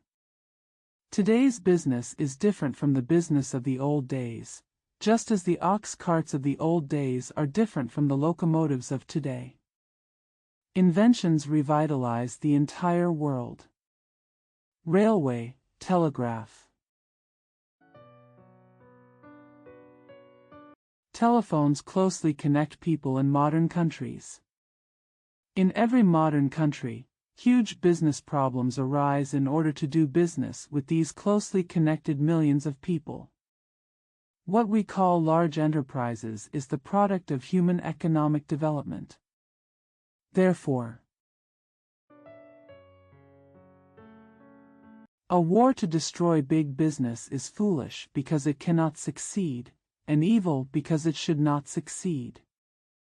A war that destroys big business doesn't hurt big business because big business always has the upper hand, but it hurts all other businesses because in such a war, these businesses will never prevail. Rhythm changes create an emphatic effect dash. Any significant change in pace will draw attention. As a passenger train speeds down the tracks at 90 miles an hour, You might barely realize it's moving, but if it suddenly slows down to 10 mph, your attention will be riveted to it. While dining, you might forget you're listening to music, except if the orchestra's tempo speeds up or slows down noticeably. Your attention will be drawn immediately. The same principle can also be used to highlight key points in speeches. If you want to convey a point powerfully to your audience, suddenly change the tempo and they can't help but pay attention to it. Recent. The author watched a play, and there were several lines in the play. I don't want you to forget what I said. I want you to remember it for the longest time, and I don't care if you have 6 guns. The section up to the dash proceeds at a very slow pace. The rest is spoken at lightning speed as the character being spoken to draws his revolver. The effect was so strong that the lines were remembered 6 months later, while much of the play had been forgotten. Observant students will notice. All of our best actors apply this principle and strive to emphasize where emphasis is needed. But remember, the emotion of the thing has to match the intensity of the approach, otherwise the effect will be laughable. Too many public speakers make an impression out of thin air. When practicing rhythm changes, you must be guided by ideas, not rules. It often doesn't matter which part of the sentence is spoken slowly and which part is spoken quickly. What matters most is the change itself. For example, in the excerpt, thugs, on page 46, note the last paragraph. Reverse the instructions given and say things marked slow tempo quickly in words marked fast tempo slow. You will notice that the force or meaning of this passage is not destroyed. However, many passages lose their intensity when switched to a slower tempo. Examples include Patrick Henry's speech on page 110, and the following passage from Whittier's The Barefoot Boy. Ah! In June of my childhood, the years flew by under the brief moonlight. Everything I heard or saw, I, their owner, was waiting for me. Flowers and trees, hummingbirds and bees are abundant for me, squirrels play for me, moles wield shovels for me, blackberries taste for me. The stream laughs for me, day and night, whispering beside the courtyard wall, chatting with me from autumn to autumn, my sandy pond, my walnut slope, my orchard trees, my Hesperid apples. However, as my horizons broadened, so did my wealth. Everything I saw or knew about the world seemed to be a complicated Chinese toy, designed for a barefoot boy. J.G. Whittier. Pay attention to the rhythm and don't move too fast. This is a common problem among amateur speakers. Mrs. Seaton's rule is, take your time. 100 years ago, the medical community used a potion called gunpowder, which was a mixture of about 50 different ingredients and was given to patients in the hope that at least one of the ingredients would prove effective. This may seem like a pretty bad plan in a medical practice, but using a guns and gun rhythm in most presentations is fine because it provides variety. Rhythm, like diet, works best when mixed. Questions and exercises dash. 1. Define the rhythm. 2. Which words come from the same root? 3. What is rhythm change? 4. What effects can it produce? 5. Name 3 ways to eliminate monotony and enhance persuasiveness. 6. Notice the changes in pace in the conversations or speeches you hear. Are these a good change of pace? Why? Give examples. 7. Read the excerpts on pages 34, 35, 36, 37, and 38, paying attention to the changes in rhythm. 8. Typically, emotions such as excitement, joy, or intense anger tend to use a fast tempo, while sadness, solemnity, or solemn emotions tend to use a slow tempo. Try reading Lincoln's Gettysburg Address at a fast pace, page 50, or Patrick Henry's speech at a slow pace, page 110, and see how ridiculous the effect can be. Practice the selection below. Take careful note of where you can change the rhythm for best results. Experiment and make lots of changes. Which one do you like best? Gettysburg Cemetery dedication. 457 years ago, our ancestors established a new country on this continent. It was conceived in liberty and dedicated to the proposition that all men are created equal. Now we are embroiled in a great civil war that tests the long-term survival of this nation, or indeed of any nation so conceived and so dedicated. We met on the great battlefields of that war. We come together to dedicate a portion of it as a final resting place for those who gave their lives that that nation might live. It is entirely appropriate that we do so. But in a larger sense, we cannot dedicate, we cannot consecrate, we cannot hallow this ground. The brave men and women who fought here, living and dead, have dedicated their lives to this land, far more than we can add or take away.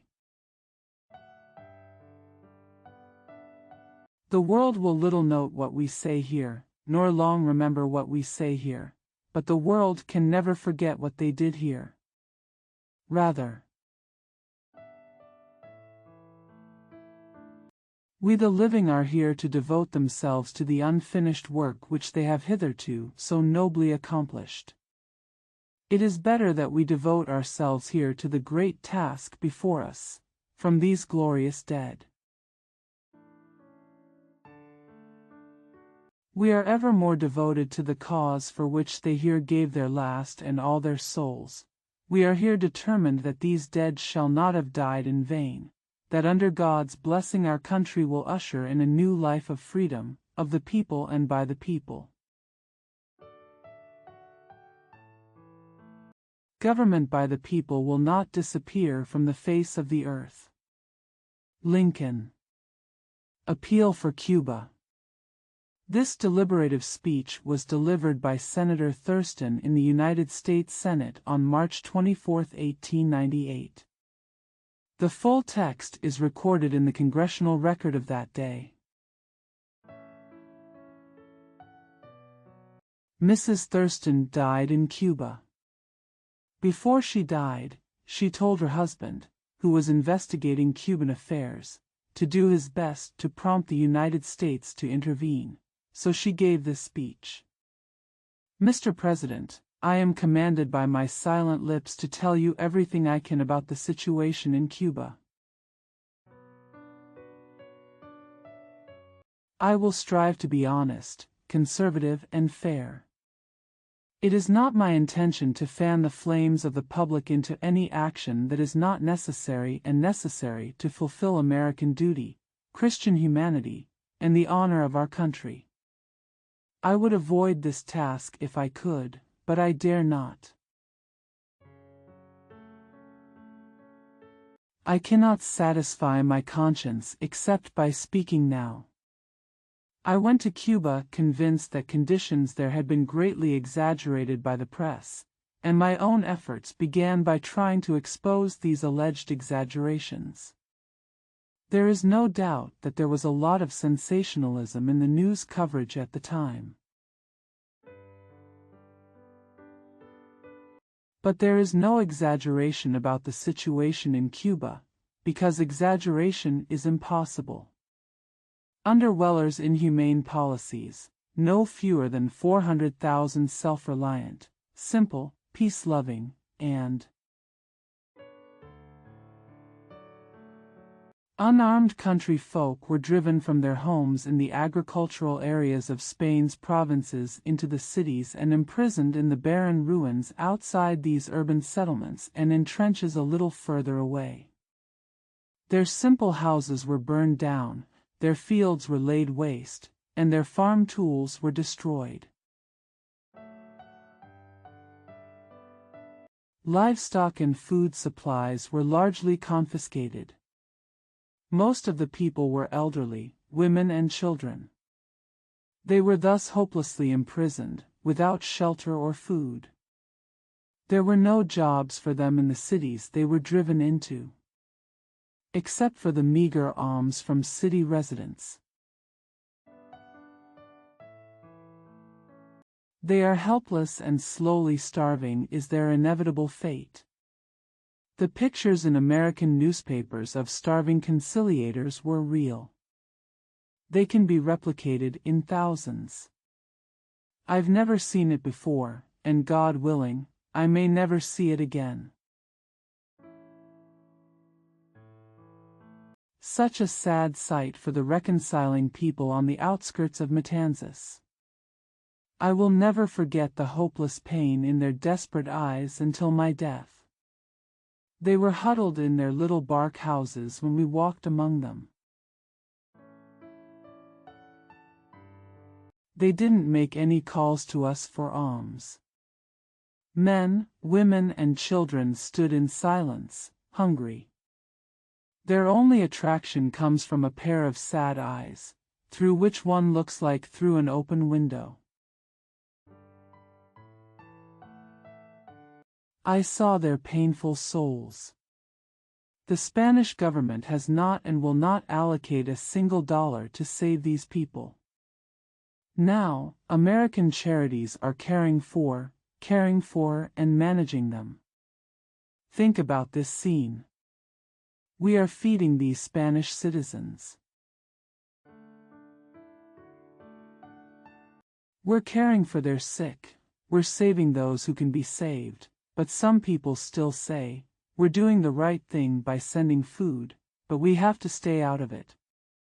It was time, I said, that the muskets should be sent with the food. We asked the governor.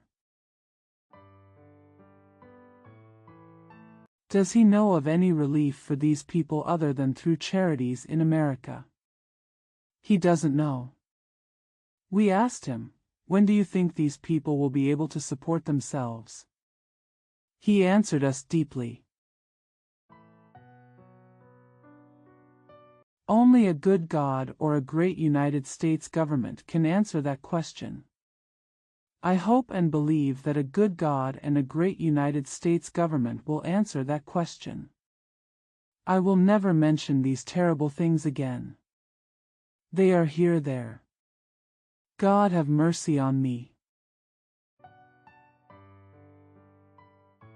I have seen them, they will remain in my mind forever, and this is almost the 20th century. Christ died 1900 years ago and Spain was a Christian country. She's in more land. More crosses were erected under more skies, and more people were slaughtered under the crosses than all other nations on earth combined. Europe could tolerate the existence of the Old World as long as the people of the Old World were willing to do so. God bless, until next Christmas morning. The last vestiges of Spanish tyranny and oppression will disappear from the Western Hemisphere. The time for action has arrived. There will be no stronger reasons to act tomorrow than today.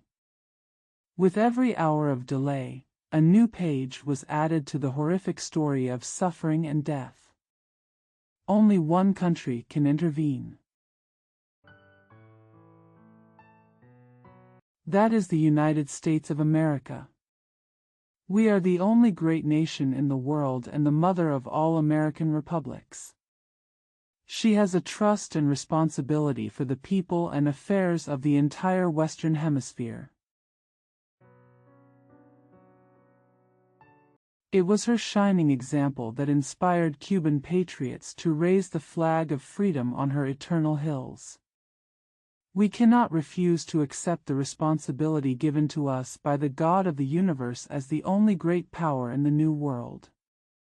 We must act. What are our actions?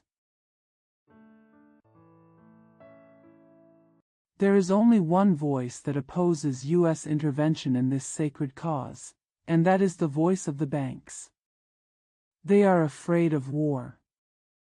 Not because of any Christian or noble anti-war, pro-peace sentiment. Rather, they fear that a declaration of war or intervention that could lead to war would have a depressing effect on the stock market. Let them be. They do not represent American sentiment. They do not represent American patriotism. Let them try their luck. To the freedom-loving American people, their blessings and woes are unimportant. They will not fight, their blood will not be shed, they will continue to trade human lives. Sideline those who are loyal to the dollar and put those loyal to the flag on the front lines. Mr. Chairman, if any action was taken, there was only one possibility, and that was to intervene for Cuba's independence. But we cannot intervene and save Cuba without the use of force, and force means war. War means bloodshed. The humble Nazarenes on the shores of Galilee preached the doctrine of divine love, peace in the world and good to all. Not peace on earth at the expense of freedom and humanity. Not being kind to those who plunder, enslave, degrade and starve their fellow humans. I believe in the teachings of Christ. I believe in the doctrine of peace, but, Mr. President, one must first be free before there can be lasting peace. Intervention means force. Force means war. War means bloodshed. But it will be the power of God. Except for force. When has the fight for humanity and freedom been victorious? What bulwark of wrong, injustice, and oppression has ever been conquered but by force? Force forced reluctant royals to sign the great Magna Carta. Force gave life to the Declaration of Independence. To bring into force the Emancipation Proclamation, to beat the iron gates of the fort with bare hands, to avenge in one terrible moment the sins of centuries of kings, to wave the banner of revolution on Bunker Hill, and to march with bloody feet on forge leaving marks on the snow of the valley. Force holds Shiloh's break, climbs Chattanooga's Fire Mountain, breaks through clouds at Lookout Heights. Force versus Sherman. March to the sea together, gallop the Shenandoah Valley with Sheridan, won victory for Grant at Appomattox. Force saved the Union. Let the stars on the flag continue to shine and let the niggers become men. The hour of God's power has come again. Let the impassioned lips of the American patriot sing this song again. In the beauty of the lily, Christ was born across the sea. The light in his arms illuminates you and me. He died to make people holy, and we must die to make people free. God is marching on. Others may hesitate, others may delay, others may plead for further diplomatic negotiations, which means delay. But for me, I am ready to act now, and I am ready to answer to my conscience, my country, and my God for my actions. James Mellon Thurston. Chapter 6. Suspension and Power Dash. The real work of the literary artist is to weave his meaning around itself, so that each sentence, through successive phrases, first forms a kind of knot and then, after the meaning has paused for a moment, resolves and untangles itself. George Saintsbury. On English Prose. Style, in Miscellaneous Essays. Pauses have a unique value, appearing as silence. In other words, while the sound waits, the music of the movement continues. To deal with pauses and their subtleties, to understand and compensate, we need to have the same keen ears.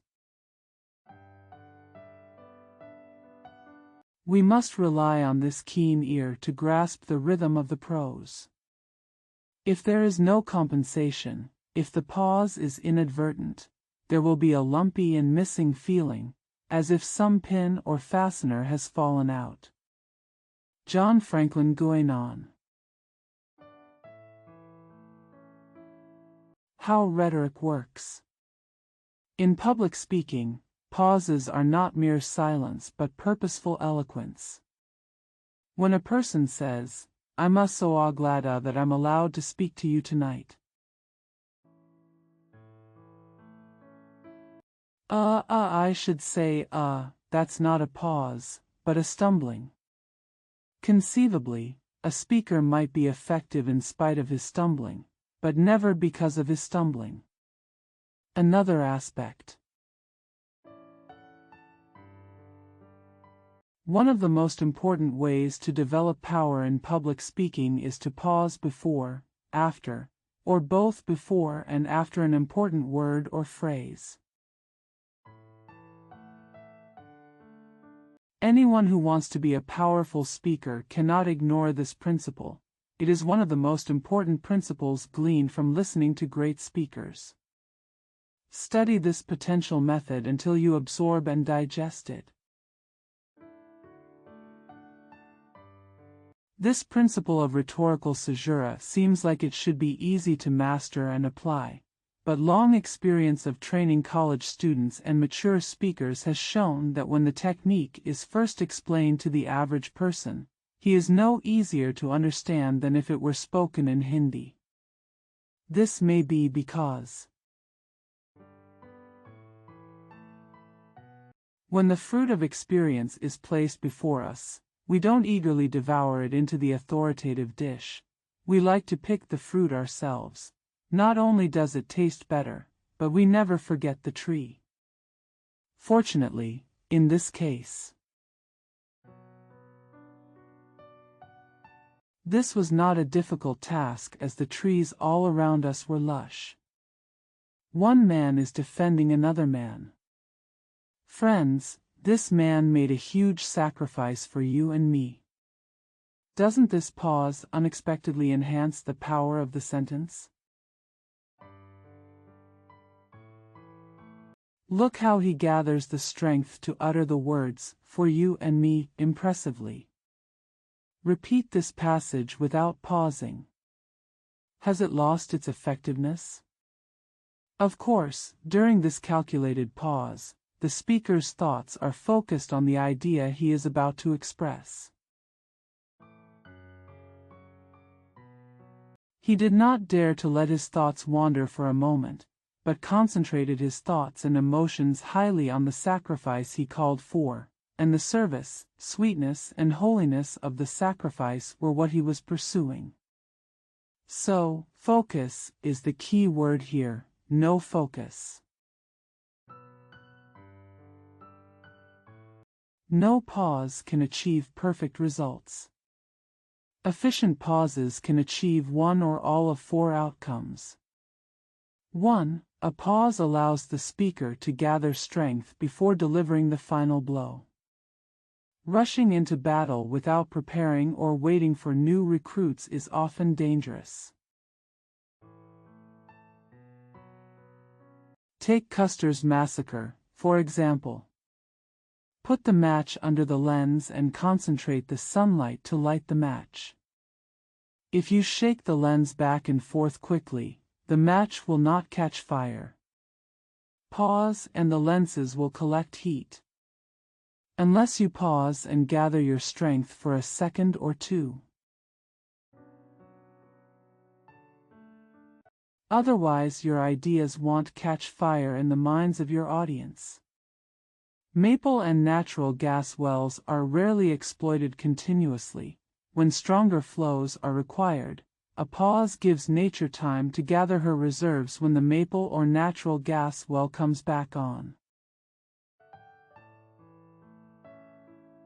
This will generate stronger traffic. Treat your thoughts with the same common sense.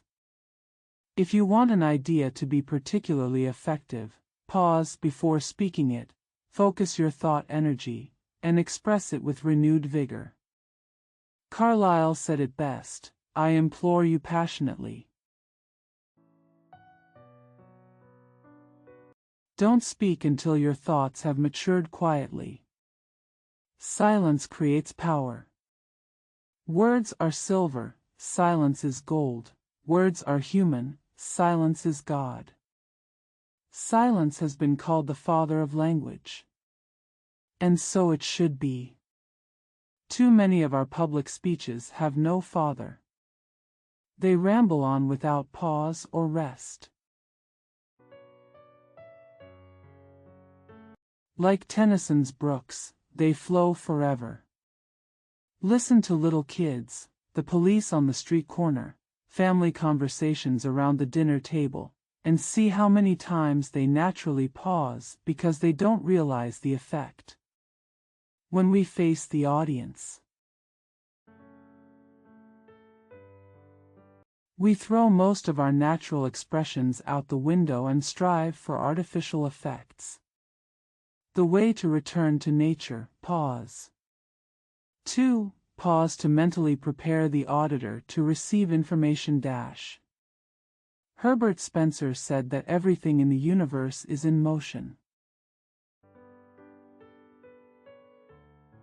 This is true, and all perfect movement is rhythmic. Part of rhythm is rest. All activities in nature are accompanied by rest. For example, day and night, spring, summer, autumn, winter, the resting time between breathing, the moment of complete rest between the beating of the heart. Pause to give your audience's attention a rest. After such silence, your words will have a greater impact. When your country cousins come to town, the noise of passing cars will wake them up, although this rarely bothers a seasoned city dweller. His concentration was dulled by the constant traffic of passing cars. And for someone who rarely goes into the city, the value of attention is even more important. For him, the noise comes after a long pause and therefore has great power. And for you? For city dwellers, there are no pauses, so the value of attention is low. After riding a train for a few hours, you become so accustomed to the roar of the train that it loses its attention value unless the train stops for a while and then starts moving again. If you try to listen to a clock ticking so far away that you can barely hear it, you'll find that sometimes you can't distinguish it, but after a while the sound becomes clear again. Whether you want it to or not, your brain takes a break. The audience's attention will act in the same way. Recognize this pattern and prepare for it. Pause. Let us repeat it again. Thinking after a pause is more dynamic than without a pause. What is said to you at night will not have the same impact on your mind as what is said in the morning. Because in the morning your attention has just recovered from the pause in sleep. The Bible tells us on the first page that even God's creative power rested on the seventh day. You can be sure, then, that the fragile and finite minds of your listeners will demand a break as well. Observe nature. Study her rules and stick to them in your speech. 3. Pauses create effective suspense. A large part of our interest in life comes from suspense, and so does your speech. A play or novel often loses a lot of its interest if the plot is known in advance. We like to keep guessing at the outcome. The ability to create suspense is one of the strengths of women in attracting the opposite sex. This principle was used by the circus acrobat, who deliberately failed on several attempts and then succeeded in completing a feat even if it is a prelude that he deliberately arranged. It also increases our expectations. We like to wait. In the final act of the play Polly at the Circus, there is a circus scene in which a puppy does a backflip on the back of a galloping pony. One night when it was undecided,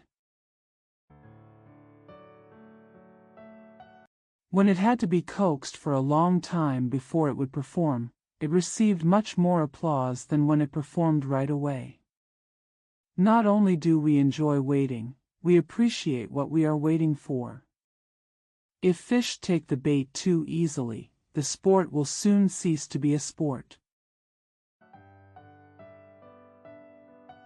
It's this principle of suspense that keeps you immersed in a Sherlock Holmes story. You wait to see how the mystery is revealed, and if it's revealed too soon, you leave the story unfinished. Wilkie Collins. Advice for writing novels also applies to public speaking. Make them laugh, make them cry, make them wait. The most important thing is to make them wait. If they are unwilling to wait, you can be sure that they will neither laugh nor cry. So in the hands of a well-trained speaker. Pauses are an important means of evoking and maintaining suspense. We once heard Mr. Bryan say in a speech that he paused, and the audience wondered for a moment who he had the honor of hearing, the great preacher, and that he paused again. We get some idea of the person he heard from, but still don't know which preacher he was referring to. He then concluded, Dwight L. Moody, Dwight L. Moody. Mr. Bryan paused again and continued. I started on him, I started on him. Here he paused again, leaving the audience with a brief moment of suspense as to what he thought of Mr. Moody, and then continued, he was the greatest preacher of his age. Let the dash illustrate the pause. We can get the following. I had the privilege of hearing the great preacher, Dwight L. Moody, and I came to regard him as the greatest preacher of his time. Unskilled speakers will go on and on. There is neither pause nor suspense, and the sentences will strike the listener as bland. It is precisely the use of these small details that makes the difference between successful and failed speakers. 4. Pause after an important idea is presented to give it time to think deeply about it. Missouri farmers will tell you that if it rains too hard, it will run into creeks and do no good to crops. There is a story about a village deacon who prayed for rain like this: Lord, don't give us heavy rain. Just give us a gentle rain. A speech is like rain. If it comes too fast and the rain cannot soak through it, it does no one any good. The peasant woman also followed this principle when washing clothes. She put the clothes in the water and let them sit for a few hours to let the water soak through. Saturate your clothes. The doctor applies cocaine to your turbinates. Wait a moment to allow the cocaine to absorb before removing the turbinates. Why do we use this principle everywhere but not in the exchange of ideas? If you make an important point to your audience, pause for a second or two and let them turn it around. See how it goes. After the smoke clears, you may need to fire another 14-inch round at the same subject before you can destroy the wrong fortress you were trying to destroy. Take your time. Don't make your speech sound like that of a tourist trying to see New York in one day. They spend 15 minutes visiting masterpieces at the Metropolitan Museum of Art, 10 minutes at the Museum of Natural History, checking out the aquarium, scurrying across the Brooklyn Bridge and rushing to the zoo. Then return from Grant's tomb. They call it visiting New York. If you rush through your key points without pausing, your audience will have an equally good idea of what you have to say. Take advantage of the time. You have as much time as our richest multimillionaires. Your audience will be waiting for you. Hurry is a sign of insignificance. California's redwood trees, which emerged 500 years before Socrates drank the hemlock, are only now entering their prime. Our haste puts nature to shame. Silence is one of the most persuasive things in the world. Master it, take advantage of it by pausing. In the following excerpts, dashes are added where pauses can be used effectively. Of course, you can also omit some of them. Insert others without going wrong. One speaker will interpret a passage one way and another. It's mostly a matter of personal preference. More than a dozen great actors have played Hamlet brilliantly. But everyone plays a different role. Which one is closest to perfection is a matter of opinion. You will achieve the greatest success if you dare to go your own way, if you have enough personality to blaze a new path. Pause for a moment, take a moment to drink from the well in the ruins, and voila! The ghost caravan has arrived where it started. Oh, come on! The worldly hopes in people's minds may turn into ashes or thrive. Soon it will disappear in an hour or two like dusty snowflakes in the desert. The bird of time still has some way to go. The bird has spread its wings and soared. You'll notice that punctuation has nothing to do with pauses. You may run through a full stop very quickly. But there was a long pause where there was no punctuation mark. Thoughts are more important than punctuation. It must guide your pauses. A collection of poems under the branches, a pot of wine, a piece of bread, and you are beside me, singing in the wilderness. Ah, the wilderness is really a paradise. Don't confuse emphatic pauses with natural pauses in breathing and phrasing. Note, for example, the pause in Byron's excerpt. But, hush. Roar. The deep voice sounded again. And closer than ever. Clearer.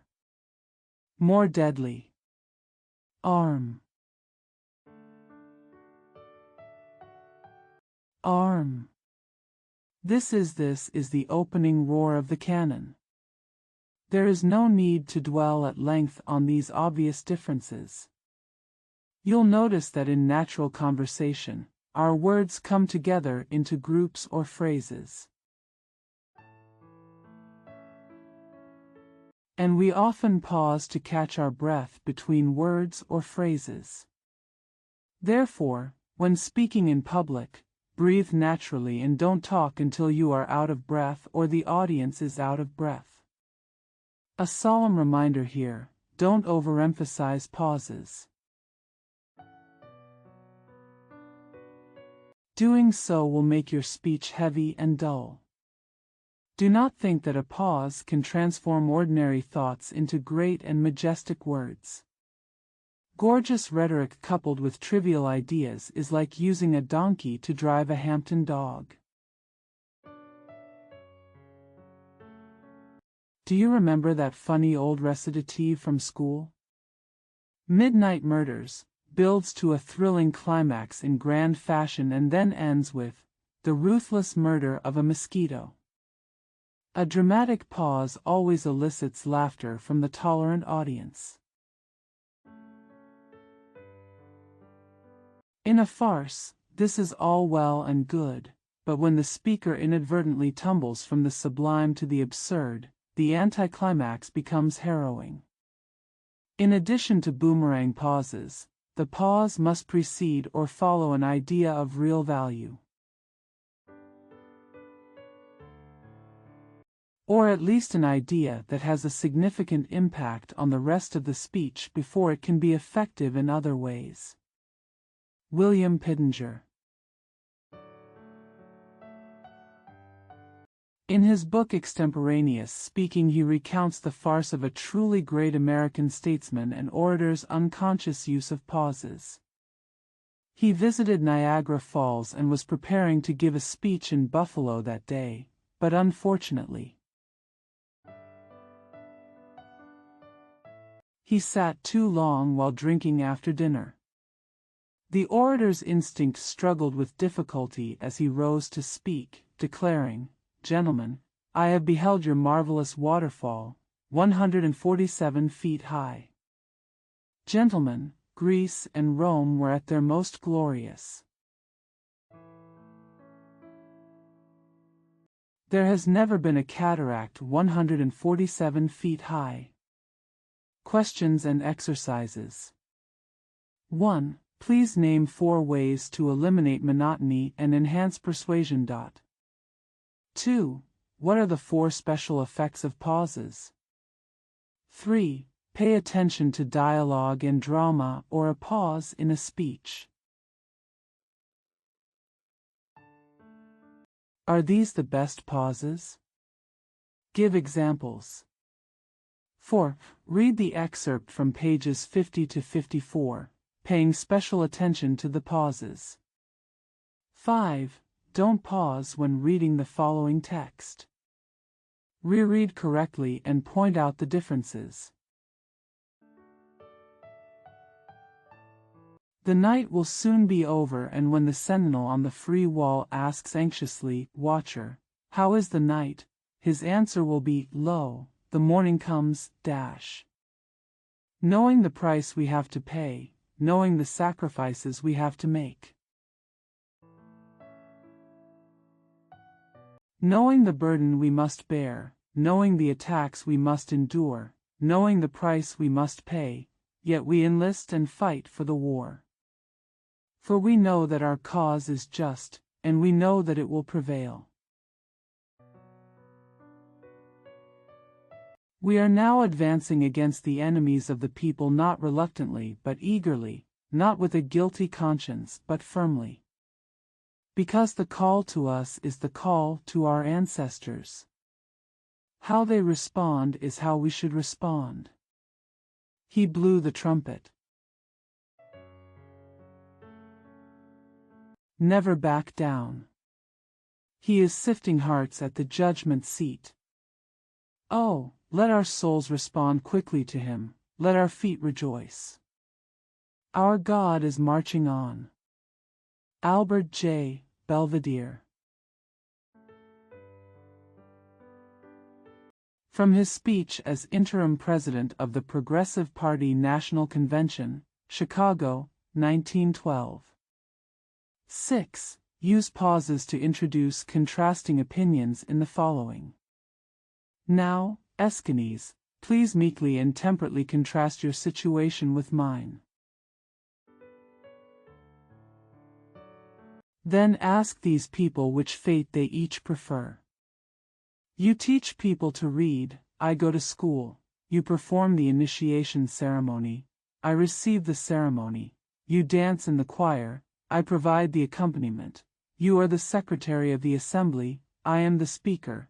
You perform the third part, I listened to you. You broken, I roared. You as a politician work for the enemy, I work for my country. I won't say much else, but just today, I am undergoing the test of the crown, and I am recognized as innocent, and you have been judged as a fussy person. The question is, do you want to continue in this business? Still, they immediately fell silent because they did not get 1/5 of the votes. Look, how lucky you are, but you actually say that my luck is miserable. Demosthenes. 7. After careful study and practice, mark the pauses in the following sentences. The past came to me like a dream. Once again we find ourselves in the midst of a great struggle for the life of our nation. We heard the sounds of preparation, the boiling drums, the heroic trumpets. We see the assemblies of thousands, and hear the appeals of orators. We see the pale cheeks of women and the flushed faces of men. In these assemblies we see all the dead, and we cover their dust with flowers. We never see them again. We are with them as they join the army of freedom. We see them separated from their loved ones. Some walked for the last time in the quiet woods with the girl they adored. As they bid farewell, we hear whispers and sweet vows of everlasting love. Others were bent over the cradle. Kiss a sleeping baby. Some people are receiving blessings from the elderly. Some people are saying goodbye to those who hold them and hold them in their hearts again and again without saying anything. Some people are talking to their wives, trying to speak brave words in ancient tones. To drive away the terrible fear in their hearts. We see them separate. We saw the wife holding the child standing at the door, standing in the sunshine and sobbing. At the corner of the road, a hand was waving, and she responded by raising the child high with loving hands. He is gone, gone forever. Robert J. Ingersoll, to the soldiers of Indianapolis. 8. In the excerpt below, where would you pause? Try pausing in different places and notice the effect. The moving fingers write, and then move on after writing. Neither your piety nor your wisdom can induce it to turn back and cancel half a line. nor can your tears wash away a word of it. Women's history is a story of abuse. Throughout the ages, men have beaten, sold, and abused their wives and daughters like animals. Spartan mothers themselves were humiliated after giving birth to members of the same sex. Baby girls were often abandoned in the mountains to starve. China bound their feet to deform them. Turkey covered them with veils. And the United States deprived them of equal education with men. Rights. Most countries around the world still deny them the right to participate in government, and everywhere women bear the brunt of unequal moral standards. But women are moving forward. They were heading towards the sunlit plains. There is a world of thoughtful people. China no longer ties their feet. In the shadow of the harem, a girls' school opened in Turkey. The United States has given women equal educational advantages, and we believe that the United States will give them rights. We both help and hinder this great movement little. Thoughtful people have sanctioned this movement. It is moving towards its goal. Just like this ancient earth is staggering from the grip of winter to the warmth of spring and the blooming of summer harvests. 1. 9. Read the following speech aloud, paying attention to pauses to highlight the key points. An overwhelming conflict. The Republican Party finally showed up. Now. It declares, like the Republican Party of 1800, in one word, its beliefs and its actions, equality and just treatment for all. Even when it first entered the battlefield, it was only half organized, but it packed a punch. Just not a complete victory. In this second campaign it had won advantages which made its victory now both easy and certain. The secret of its guaranteed success lies in this characteristic of it, said by scoffers. This feature constitutes its great and enduring imbecility and disgrace. It consists in the fact that it is a party with only one idea, but it is a noble idea, an idea that fills and enlarges all generous souls. That is, the idea that all men are equal before human courts and human laws, just as all men are equal before divine courts and divine laws. I know, and you know, that the revolution has begun. I know, and the whole world knows, that the revolution never retreats. Today,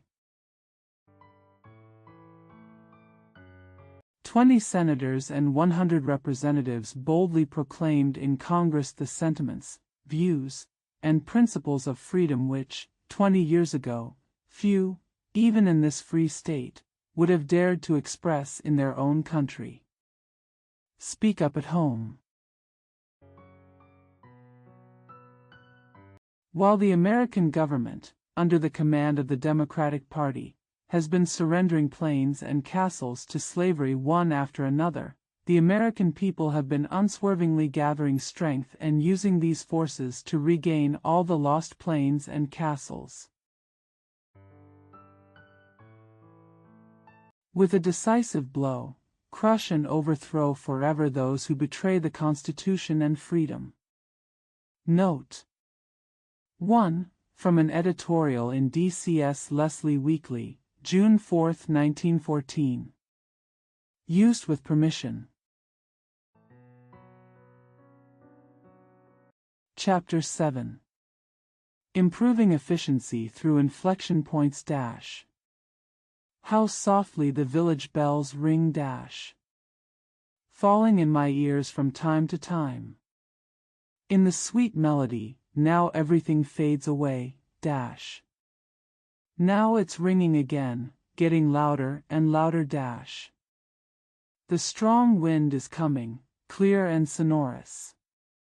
Use effortlessly. Can open all cells. Memory of the place where I slept. William Cooper, The Mission. Herbert Spencer said that rhythm, by which he meant the change of tone in speech, is the comment of emotion on intellectual propositions. When we reflect on it. How true this statement is when you discover how true it is when the rise and fall of our voice expresses our meaning more truly than our words can.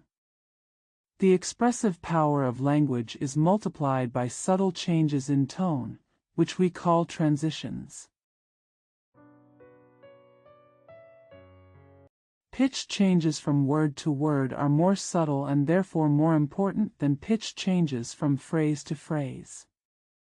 In fact, one cannot exist without the other. Bare words are just bricks, but a change of tone can transform them into a sidewalk, a garage, or a cathedral. It is precisely because transitions can change the meaning of words that there is an old saying, "It's not what you say, but how you say it, dash." Mrs. Jameson, the Shakespeare critic, gives us a persuasive example of the effect of intonation. In imitating the role of Lady Macbeth, Lady Siddons adopts 3 different intonations when uttering the words, "We have failed." It begins with a quick dismissive question, "We fail?" With a tone of admiration, "We failed," with a tone of indignant surprise, with the main emphasis on the word we failed. Finally, she anchored what I'm sure was the real reading with a simple period, "We failed."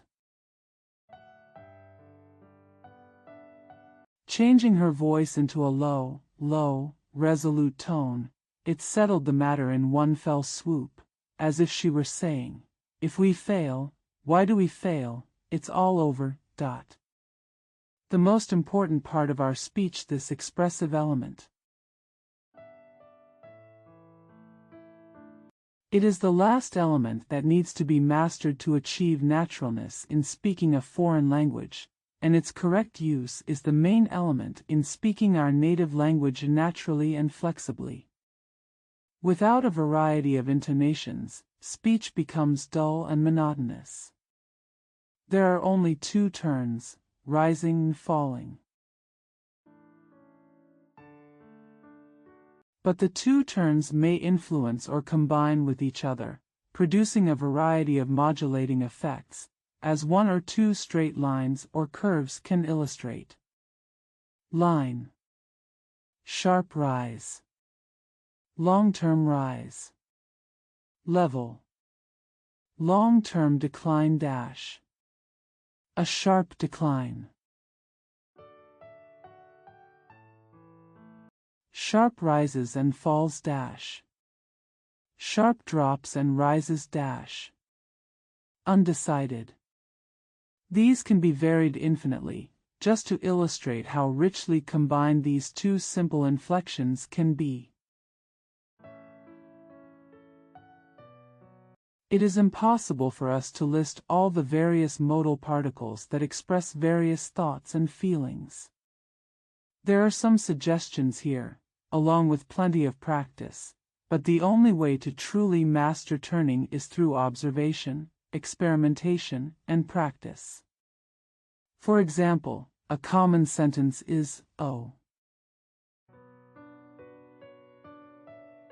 he's not bad." Notice how a rising tone can express faint praise, polite skepticism, or an uncertain opinion. Then notice how the same words, using a general falling tone, can express affirmation, kind approval, or enthusiastic praise, and so on. So, generally speaking, We'll find that a rising voice can indicate doubt and uncertainty, while a falling voice means you're sure of your position.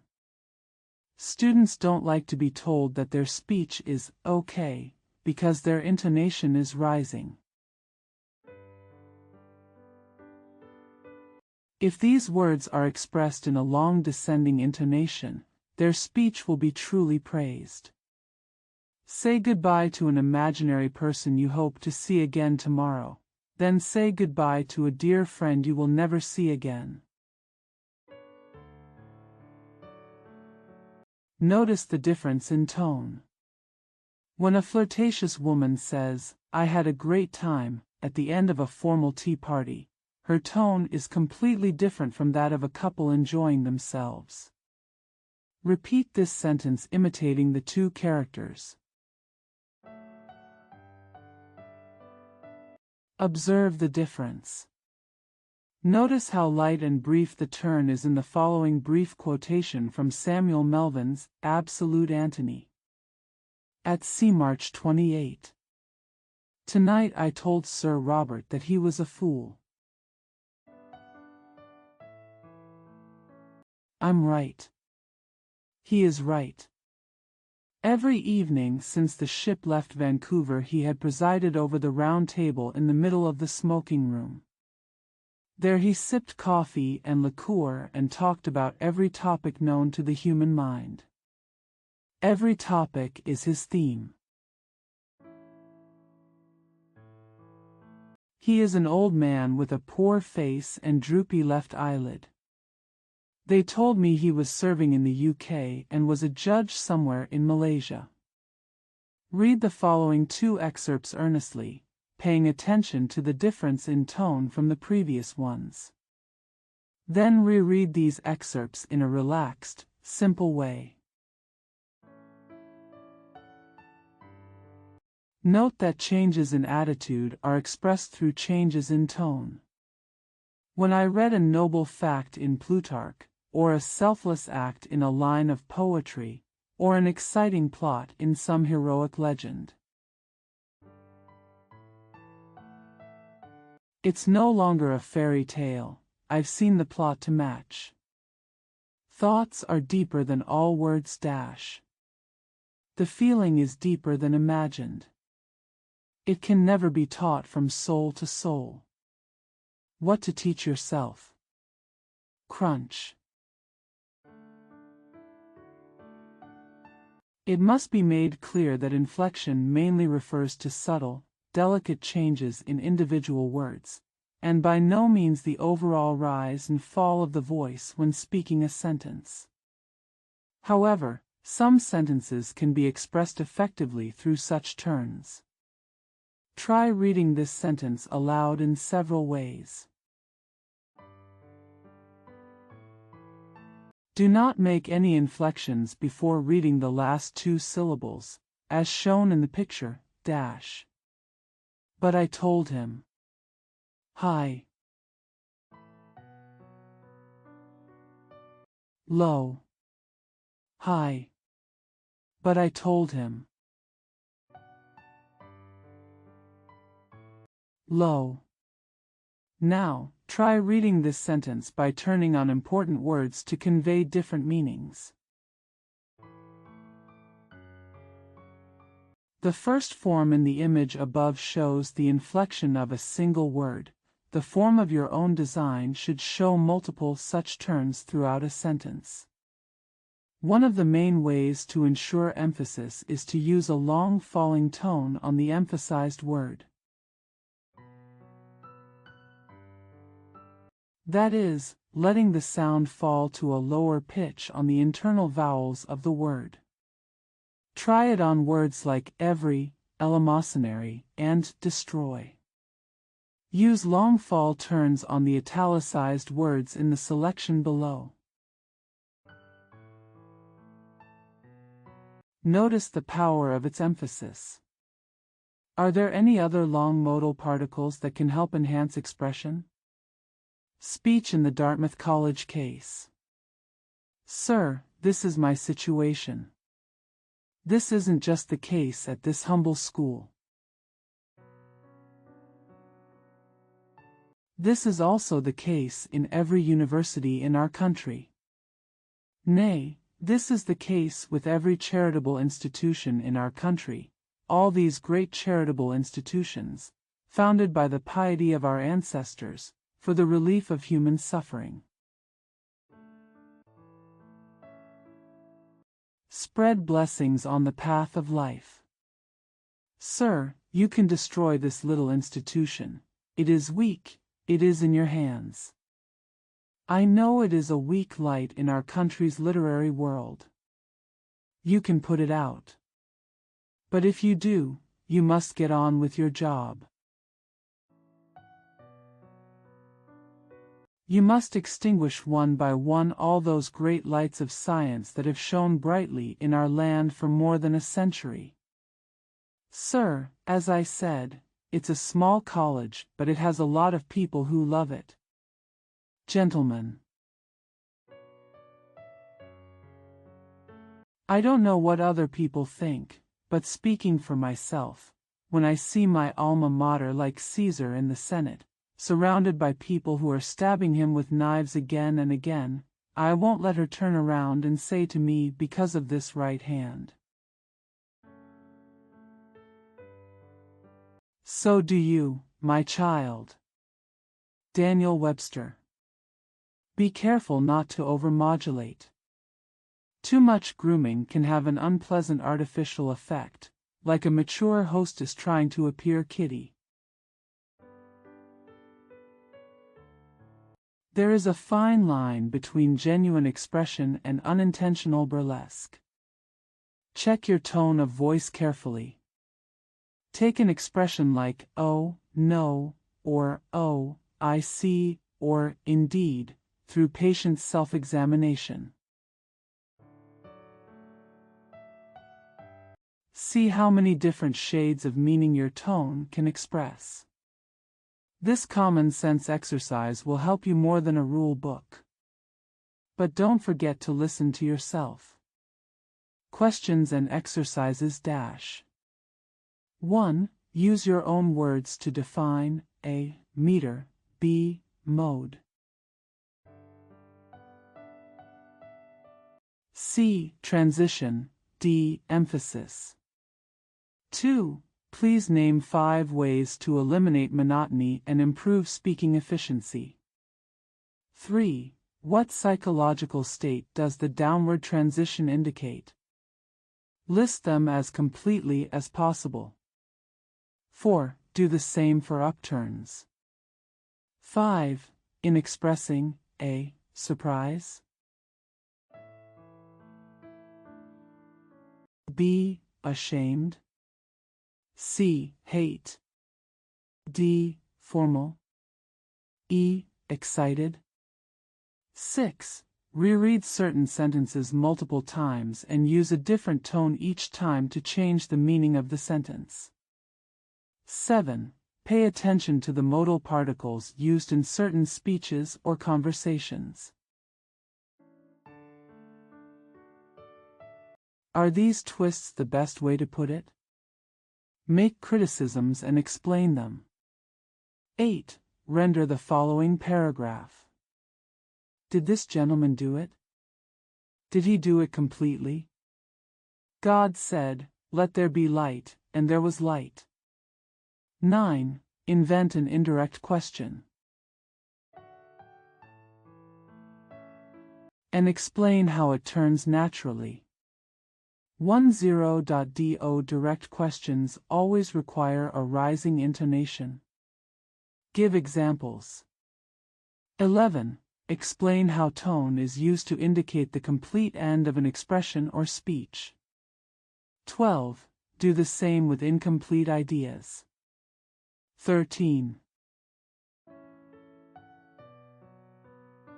Use modal particles to describe A. Trembling, B.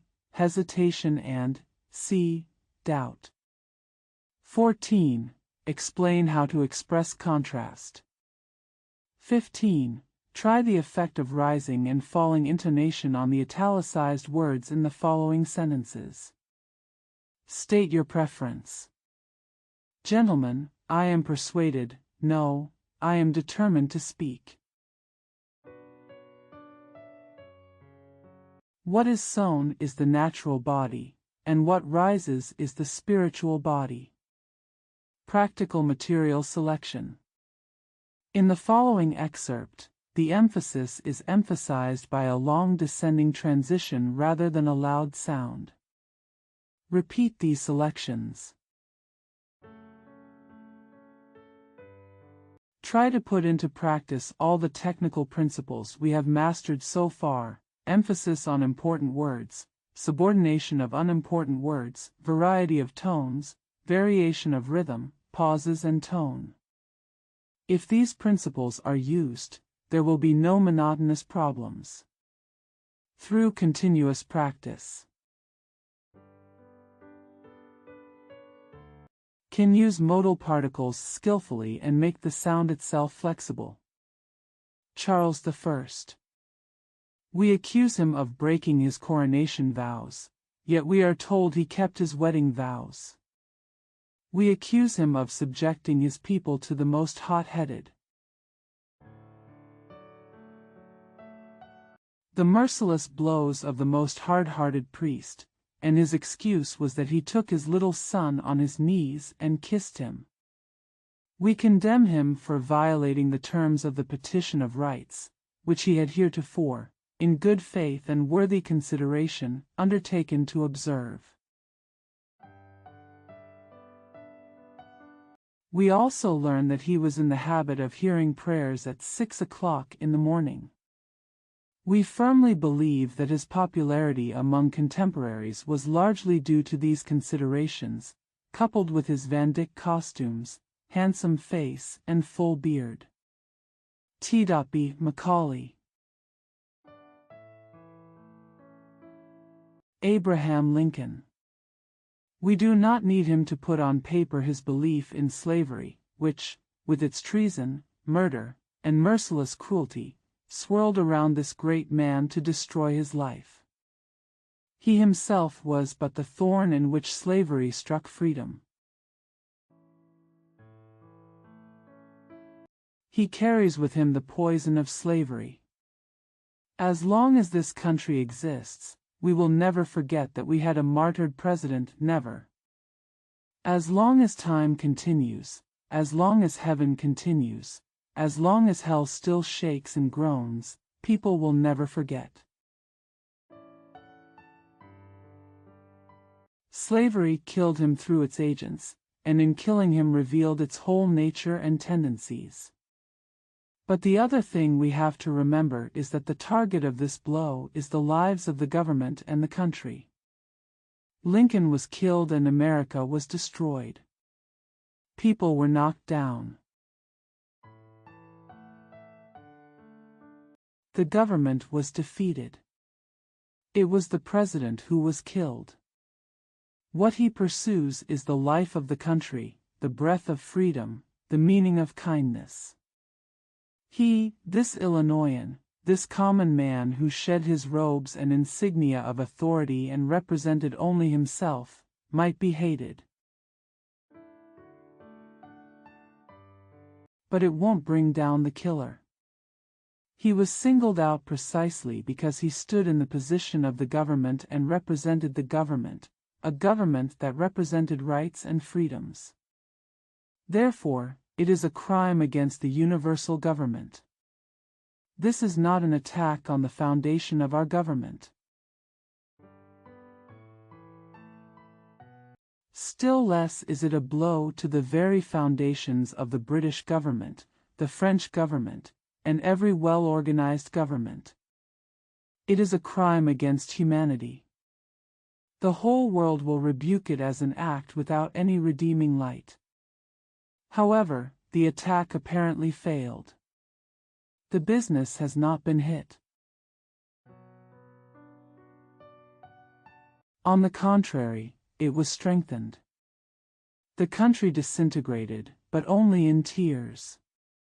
Today, it stands square and sturdier than any pyramid in Egypt. This nation is neither weak, nor fearful, nor chaotic. People hate slavery and love freedom. The hate and love are stronger today than ever before. The government is not getting weaker, it is getting stronger. Now the martyrs return victorious, stronger than before. At every stage of his arrival, the nation was excited. The city and the country became his mourners, and the cannons solemnly rang the bell of time. Dead, dead, dead, he's still talking. Is Washington dead? Is Hampton dead? Is David dead? Who was ever fit to live, is he dead? He was freed from the bondage of the body. Ascending into the unfettered realm, where passion never comes, he begins his infinite work. His life, now grafted onto the infinite, will bear fruit that no earthly life can bear. Go forward, you conqueror. Your sorrow is his peace. Your bells, your bands, your low drums sang triumphant songs in his ears. Here there is wailing and weeping, and their God makes it reverberate with joy and victory. Onward, victors. For years ago, Illinois, we came from your midst. Having taken from the people an untested man, we now return him to you as a mighty conqueror. It's no longer yours, but the country's, not ours, but the world's. Give him a place, your grassland, on this great continent. His dust will be laid to rest as a sacred treasure for countless pilgrims, rekindling their passion and patriotism. Wind, blowing on the western land, singing his requiem. Behold, O people, a martyr whose blood is like so many mumbled words. Scream for loyalty, for the law, for freedom. Henry Ward Beecher. The history of freedom. The events we commemorate are crucial not only in our own history, but in the history of the world. The pretentious English poet declared. The correct object of study of mankind is man.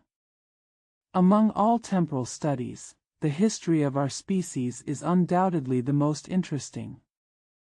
But not all chapters of human history are equally important. The history of our species is full of events that have nothing to do with humanity at large, or at least should not. History, as it is often written, is the genealogy of princes and nobles, the field manual of conquerors. The fate of our fellow men is mentioned only as it is affected by the great master and destroyer of our race.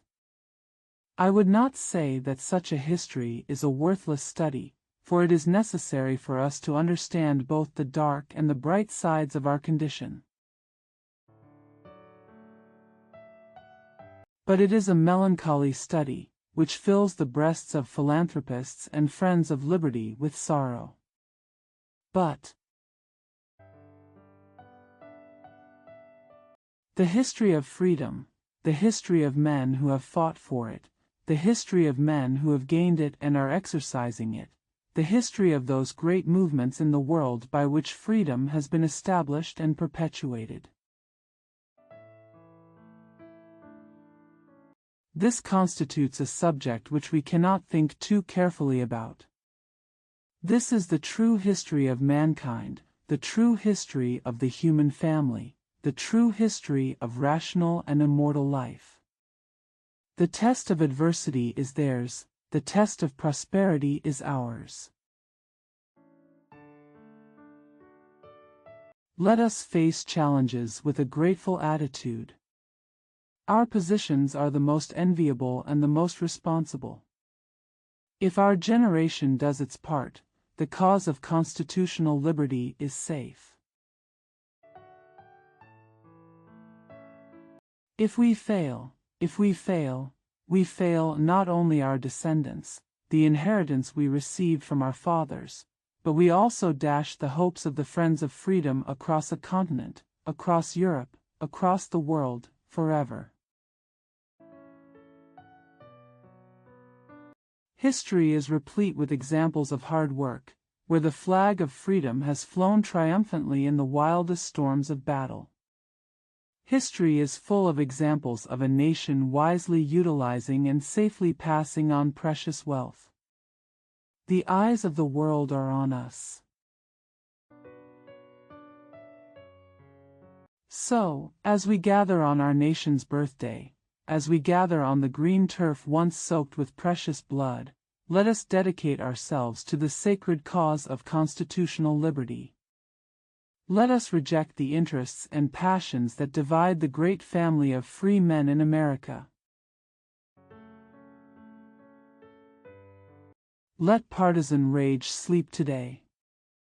Let us make up our minds to give our children and grandchildren a reason to remember their parents, just as we have a reason to remember ours. Edward Everett. Chapter 8. Centralized Delivery Dash. Attention is the microscope of the mind's eye. Its power can be high or low, its field of view can be narrow or wide. When using high power, attention is limited to a very limited range, yet its effects are extremely intense and absorbent. It can see very little. But very little can be clearly observed. Such a concentration of mental energy and activity, whether perceptual or mental, is like sunlight concentrated by burning glass. Objects are illuminated, heated, ignited. So impressed. So that it will never be erased. This concentration is the first condition for the most productive mental work. Daniel Putnam, Psychology. While beating your chest, try rubbing the top of your head back and forth. Unless you have great coordination skills, you'll find this confusing. Even impossible. The brain requires special training to effectively do two or more things at the same time. This seems to be distinguishing its northwest corner from its north corner, but some psychologists believe that. No brain can think two different thoughts absolutely simultaneously. What appears to be happening simultaneously is actually a very rapid spin from first thought to second thought and back again, like in the experiment mentioned above. Attention must be shifted from one hand to the other until one or the other movement becomes partly or completely automatic. Whether or not this argument is psychologically true, it is undeniable that when attention is decisively directed to the second or third thought, the brain will obviously lose control of an idea. A common harmful flaw of public speakers is that they are still thinking about the next sentence while they are saying the previous sentence, which distracts them. As a result, their sentence starts are strong. The ending is weak. In well-prepared written speech, the emphasis word usually appears at one end of the sentence. However, an emphatic word requires emphatic expression, and if you are not focused, you will jump to the next word to be expressed prematurely. Just can't get the emphatic expression. Concentrate all your energy on the current sentence. Remember, your audience's thoughts will follow your thoughts, and if you shift their attention from what you are saying to what you are about to say, your audience will shift their attention as well. They may not do it consciously, but they will certainly devalue something you yourself despise. Crossing the bridge too early can be fatal for an actor or speaker. Of course, this doesn't mean that in the natural pauses of your speech. You can't look ahead quickly. They're just as important as looking ahead when driving a car. The caveats are completely different. When you say one sentence, don't think about the sentence that follows. Let it come from the heart. If there is no concentrated power, it would be impossible to make a loud noise. That's what causes the explosion.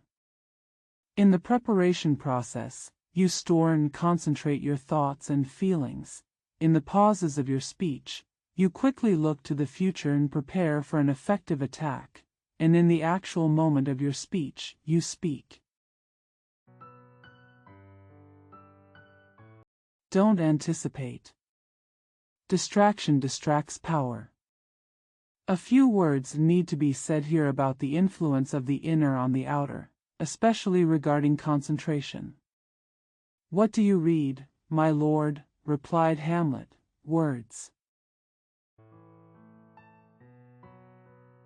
Words. This is a worldwide problem. Mechanically summoning words is far from expression. Have you ever noticed how hollow a memorized speech often sounds? You've heard the robotic tones of ineffective actors, lawyers, and preachers. Their problem is mental. Instead of thinking with concentration and imbuing their words with sincerity and conviction, they just pronounce them mechanically. This can be a painful experience for both the audience and the speaker. Parrots are equally eloquent. Let Shakespeare teach us again. The piece comes from an insincere prayer by Hamlet's uncle, the king. He lamented bitterly. "My words fly, my thoughts stay below. Words without thought will never reach heaven." In fact, as a speaker, your words must be given new life each time they are spoken, so that even if they are forced into memory and repeated 5,000 times like Dr. Russell Cornwell's Acre of Diamonds speech, they will not be spoken again. Are affected.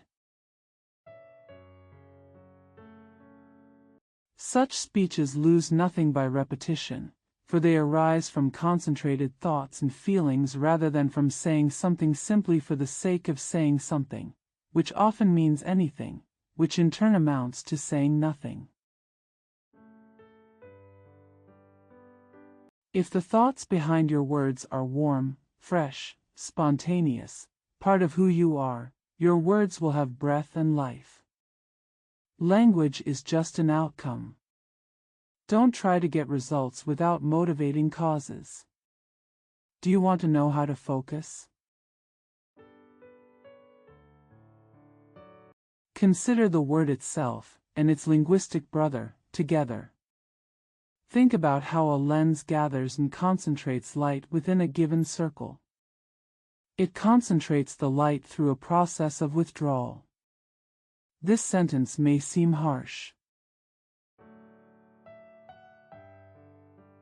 but people who cannot concentrate have either weak willpower, neurasthenia, or have never understood the usefulness of willpower.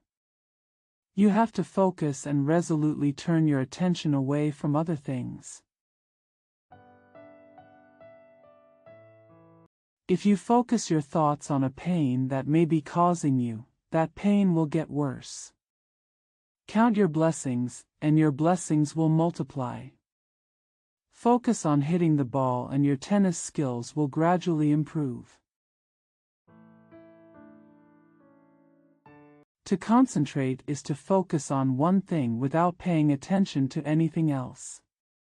If you find you can't do this, there's something wrong. Fix that first. Remove the cause and the symptoms will disappear. Read the chapter, Willpower. At any cost. Want first and then act. Cultivate your own will. Concentrate and you will win. Questions and exercises. 1. Select a few sentences from any material that are suitable for reading aloud. First, read them aloud in the manner prescribed in this chapter, and secondly, emphasize the key points appropriately at the end of each sentence. 2. In about 100 words, please describe your impressions of the effect produced. 3. Tell us about some strange ways you may have observed or heard speakers try to help them focus, such as looking intently at an empty space on the ceiling. Or twist the watch charm. 4. What impact will these habits have on the audience? 5. What is the relationship between pause and concentration? 6. Talk about why paying attention naturally helps a speaker change pitch, rhythm, and stress. 7. Read through the selection below. Get its meaning and spirit clear in your mind. Then read aloud, focusing only on the idea you want to express. Don't worry about the sentences or ideas that are coming. Half of mankind's troubles come from the expectation of trials that never happen. Avoid this when speaking. Make the end of your sentence as powerful as the beginning. Concentrate. War. The last savage instinct is war. The caveman's stick made law and obtained food. Might determines justice. The warrior is the savior. In Nazareth. A carpenter puts down his saw to preach about the brotherhood of man. 12 centuries later, his followers marched on the Holy Land to destroy anyone who disagreed with them in worshiping the God of love. They wrote triumphantly, in Solomon's porch and in the temple. Our men tread the blood of Saracens up to the knees of the horses. History is a horrifying war story. In the 17th century, Germany, France, Sweden and Spain fought a 30-year war. In the Magdeburg, 30,000 out of 36,000 people were killed, regardless of gender or age. In Germany, schools were closed for a third of a century, houses were burned, women were outraged, towns were demolished and uncultivated lands turned into wilderness. 2/3 of Germany's property was destroyed and 18 million German citizens were killed as people quarreled over how to glorify the Prince of Peace. Marching in rain and snow, sleeping on the ground, eating stale food or starving, contracting disease. Such was the life of a soldier for 50 cents a day, facing a gun that fired 600 times a minute.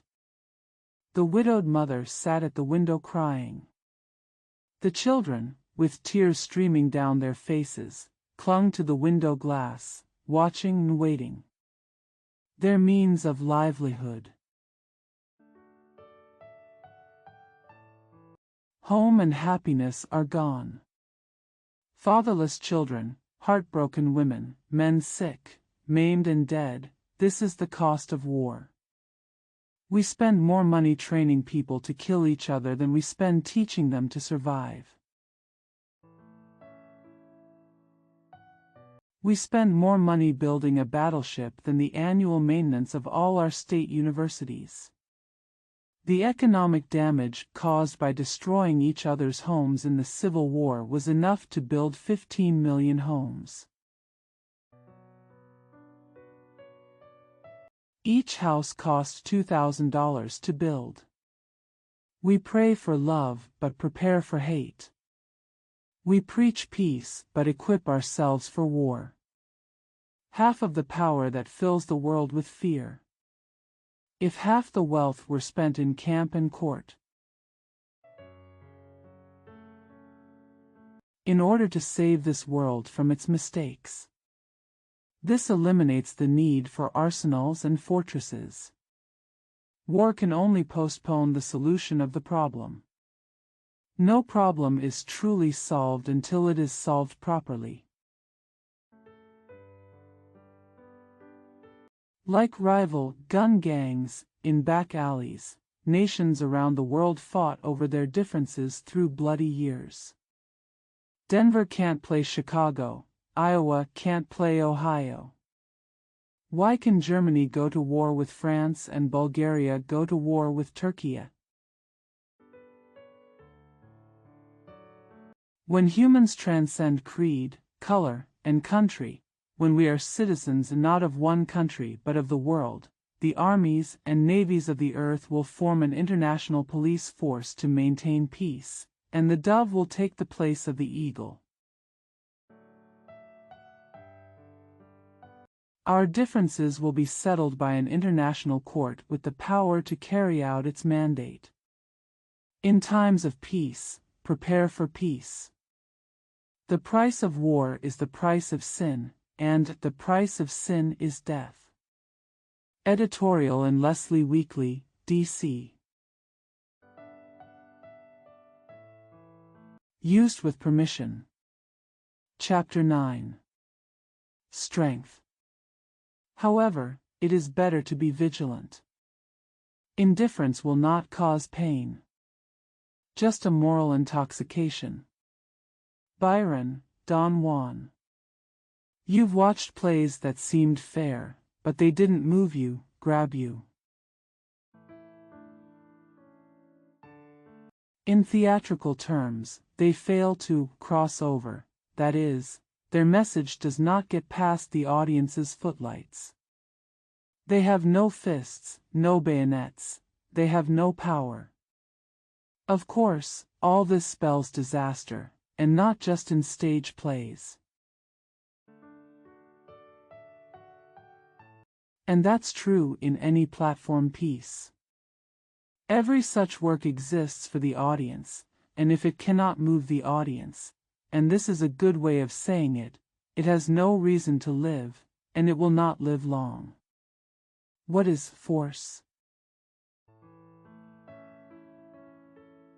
This is one of the most obvious words that can reveal mysterious meanings under closer scrutiny. First, we must recognize the difference between internal and external forces. One is the cause and the other is the effect. One is spiritual and the other is material. In this important respect, animate force differs from inanimate force. One's power comes from within and manifests itself outwardly, unlike the power of Shermo's powder, which waits to come from without. The impact explodes. No matter how sensitive you are to external stimuli. The true source of man's strength lies within himself. This may seem like pure psychology, but it has extremely important practical implications for public speaking, as will become apparent. We must not only distinguish the difference between human power and purely physical power. And the true nature of human power must not be confused with something that may or may not accompany human power. For example, loudness is not power, although power may sometimes be accompanied by noise. Mere yelling never makes for a good speech. Yet at certain moments, note moments, not minutes, the power of a loud voice can make all the difference. Violent movement is not force either, but force can lead to violent movement. Hamlet advises the players. Nor should thy hand be too hard, but all be gentle, for in the torrents, storms, and, I may say, whirlwinds of your passions, you must acquire and cultivate a moderation to steady it. Oh, to hear a muscular bearded guy tearing passion to tatters. My ears are ringing and my soul is offended by the rascals. Most of them are inexplicably stupid and noisy. I really want to whip such a person. Because his blasphemy against Temagant was even worse than that of Herod. Please avoid it. Don't be too tame either, let your discretion be your guide. Be consistent in what you say and what you say, and what you say. Be especially careful that you don't overstep your natural humility. Because anything that is excessive is inconsistent with the purpose of the game. The purpose of the game, whether it was originally or now, is to hold a mirror and look at nature, to show the characteristics of virtue, to show the image of contempt for oneself, to show the times and the body form and pressure. Now, this extravagant, or belated, performance, though it may make the uninitiated laugh, may grieve the wise, and as far as you will allow it, the censure of this man will be overwhelming. Everyone else in the entire theater. Oh, I've seen some of the actors' performances. I have also heard others praise them, and praise them very highly. With all due respect, they have neither the accent of a Christian, nor the gait of a Christian, a pagan, or a human being, but yet they are so arrogant and shouting, so much so that I thought some craftsman of nature created man. But they did not make people good. Their imitation of human nature is so abominable. 3. Force is both cause and effect. Inner power must precede external power. It is composed of 4 elements and works step by step. First, strength comes from belief. You have to be convinced of the truth, importance, or meaning of what you want to say before you can say it powerfully. Before you can capture your audience, you have to stand firm in your beliefs. Faith convinces. The Saturday Evening Post, in an article about Britain's Tr. Winston Spencer Churchill attributed the success of Churchill and Roosevelt in the public forum to their powerful oratory. Whatever the matter at hand, these men allowed themselves to believe for a moment. That thing is the most important thing in the world. Therefore, they addressed their audience in a do-or-die manner. It was this grit, tenacity, and can-do attitude that distinguished and sustained the speaking careers of our greatest leaders.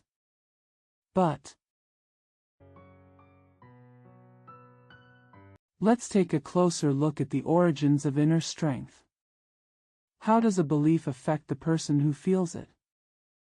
We have already answered this question in the question itself. He felt it. Beliefs create emotional tension. Study photos of Theodore Roosevelt and Billy Sunde in action. Action is the word. Notice the tension in their jaw muscles, the tense lines in their muscles as the force reaches its climax. Moral strength and physical strength are the same. They are all accompanied by the tension and tightness of the power rope before the strength reaches its climax. It is this tensioning of the bowstring, the knotting of the muscles, the contraction of the spring that allows the audience to feel, almost see, the speaker's reserve power. In a strange way, what a speaker doesn't say and don't do reveals more about his or her inner motivation. Once this pent-up power is unleashed, anything can happen. It keeps the audience on their toes, glued to the speaker's lips, waiting for his next words. Ultimately, it's all a matter of manhood, because a stuffed doll has neither conviction nor emotional tension. If you're cushioned with sawdust, don't stand on a podium because your own speech will sting you. From this belief, tension arises the determination to have the audience share this belief, tension. Purpose is the backbone of strength. Without purpose, speech becomes limp. It may sparkle, but that is the iridescence of a spineless jellyfish. If you want to hold on to your audience, you must be determined. In the end, all these beliefs' tensions purposes are lifeless and useless unless they generate impetus. You remember how Young portrayed such a man in his wonderful Night Thoughts promote his prudent purpose to be solved. Determination, no matter how determined you are, you will still die. Don't let your strength die at birth, let it grow in faith. Vibrant with emotional tension, determination, and drive. Can power be gained? Yes, if the acquirer has the capabilities we just outlined. How to obtain this important factor, we have already proposed during the analysis. Live with your subject. Until you are convinced of its importance. If your message itself doesn't make you nervous, take heart. When a person needs to fly across a crevice in the ice, he does not wait for inspiration to arrive, but tenses his muscles. To spring, not for nothing do our English use the same word to describe a powerful yet delicate contraption of steel, as well as a rapid leap through the air. Then make up your mind to make it all end with an actual sprint. This truth bears repeating. What is inside the person is the ultimate factor. He has to provide the fuel. Spectators, or even people themselves, can add matches. It doesn't matter which match, what matters is that there is a fire. No matter how cleverly your engine is built or how well it works, if the fire under the boiler goes out, you will have no power. It doesn't matter how good you are with posture, pauses, intonation, and rhythm. If your speech lacks fire, it's a dead end. Dead engines and dead speech won't impress anyone. There are 4 elements of power that are within your control and can be gained in this regard: ideas, feelings about the subject, wording, and expression. With the exception of wording, each of these factors is discussed more or less fully in this volume.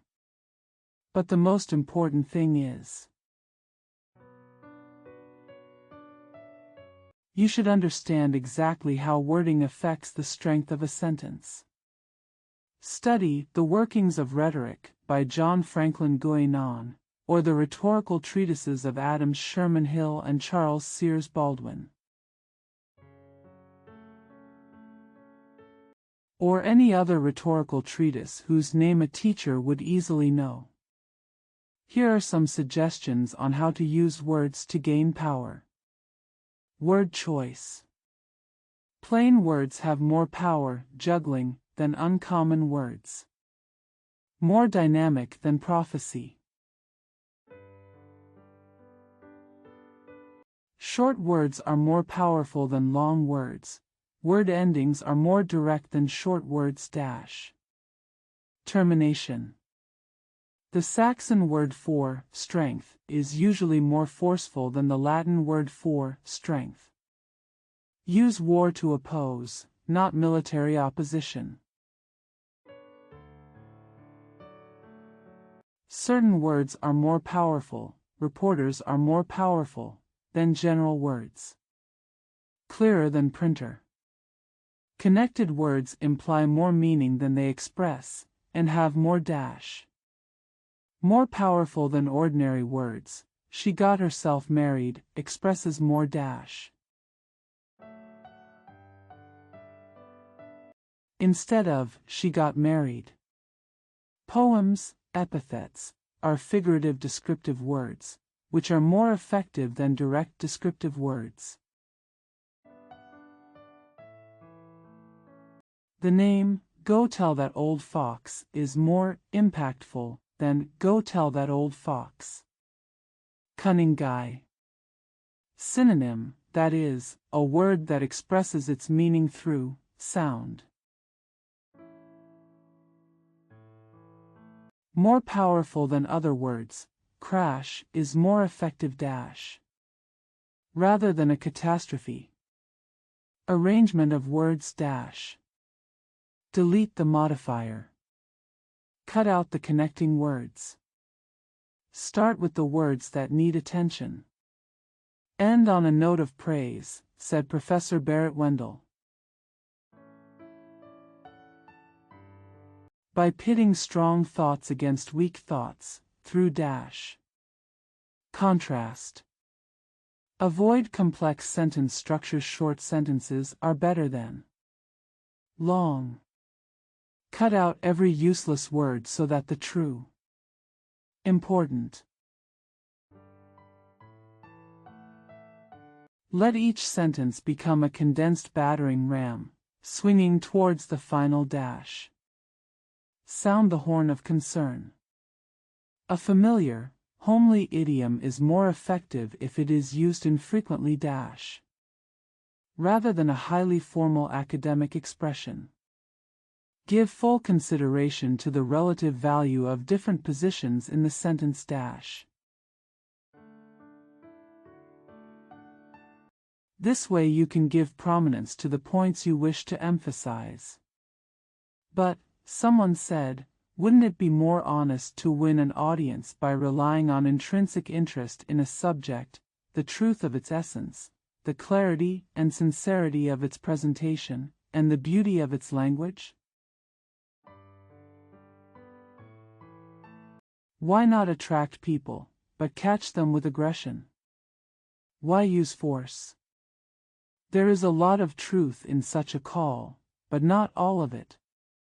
Clear, persuasive, elegant, simple presentation of the facts is essential in fact. They are both clear parts of a powerful statement of the topic, but they are not the only parts. Meaty articles may not be as appealing as iced ones, but it all depends on appetite and the stage of the meal. You can't send an aggressive message with caressing little strokes. No hard, fast punches to the temple are allowed. You cannot strike fire from a flint or from an audience with the knock of love. Facing the crowded theater, he said calmly, "It looks to me like the house is on fire." Your announcement may elicit a roar of laughter. If you blurt out, "The house is on fire," they'll jostle each other for the exit. The spirit and language of power are unmistakable. There is no immortal speech in literature that contains, it seems to me, expressions like, "I think," "in my opinion," "I think," "maybe it's true." The most immortal speeches were delivered by men who had the courage of their convictions and held their words to be eternal truths. About Jesus. Some people say that ordinary people are happy to listen to his sermons. Why? He taught them as one with authority.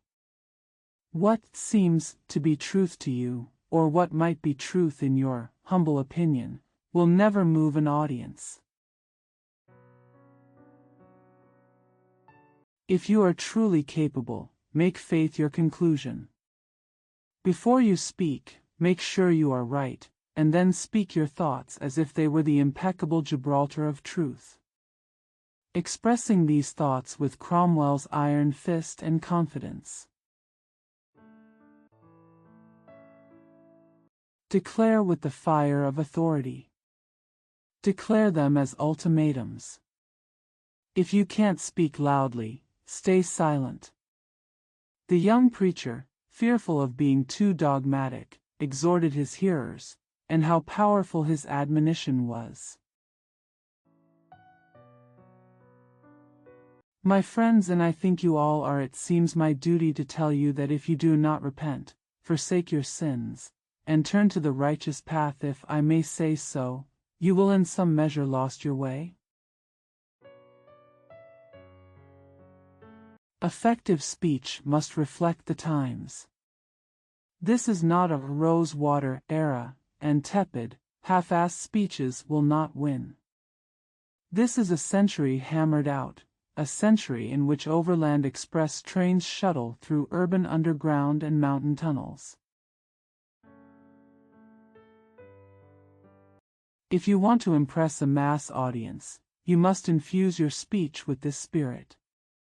Get a front-row seat as a leading theater company performs a modern Broadway play, not a comedy, but a gripping, thrilling drama. Don't focus entirely on the storyline. Focus all your attention on the technique and dynamics of your performance. In the long and climactic speech, there are kicking sounds, crashing sounds, and infinitely subtle dynamics, which illustrates a truth.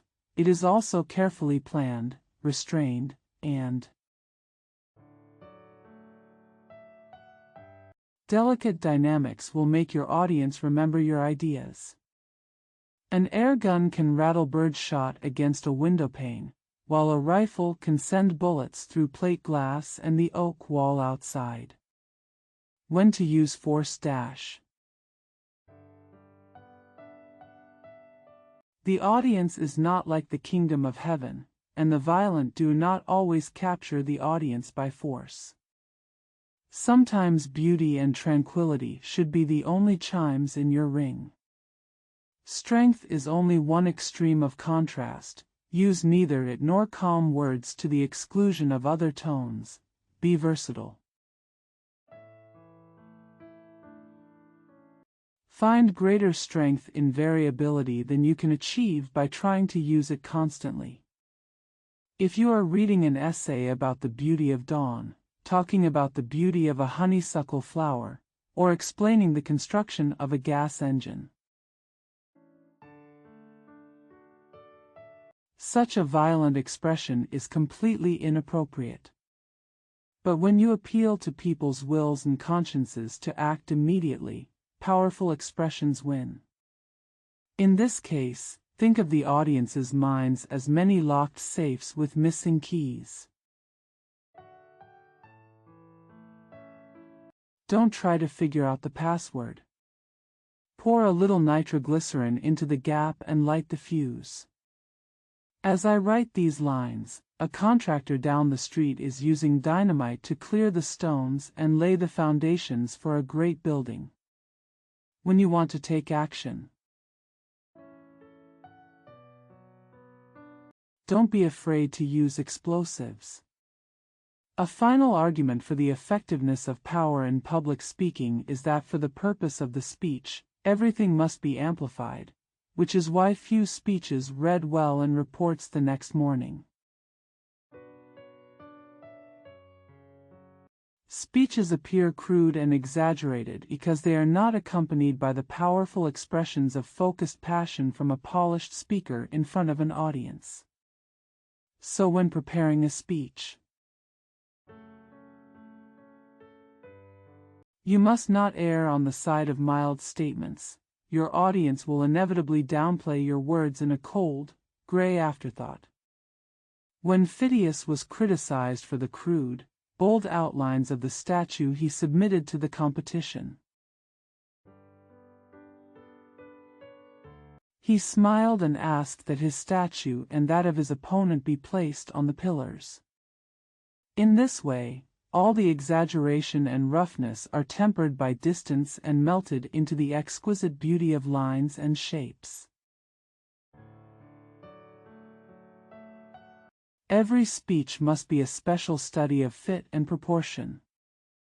If you wish, you can omit the thunderous sound of your speech and, like Wendell Phillips, add silent lightning to your speech.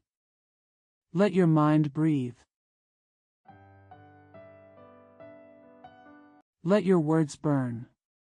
Birrell said, Emerson's writing is like an electric cat sending out sparks and shocks in every sentence. Go ahead and say the same thing. Insert the stick into your speech. Be strong. Questions and exercises. 1. Repeat a sentence from memory that explains the meaning of speaking forcefully.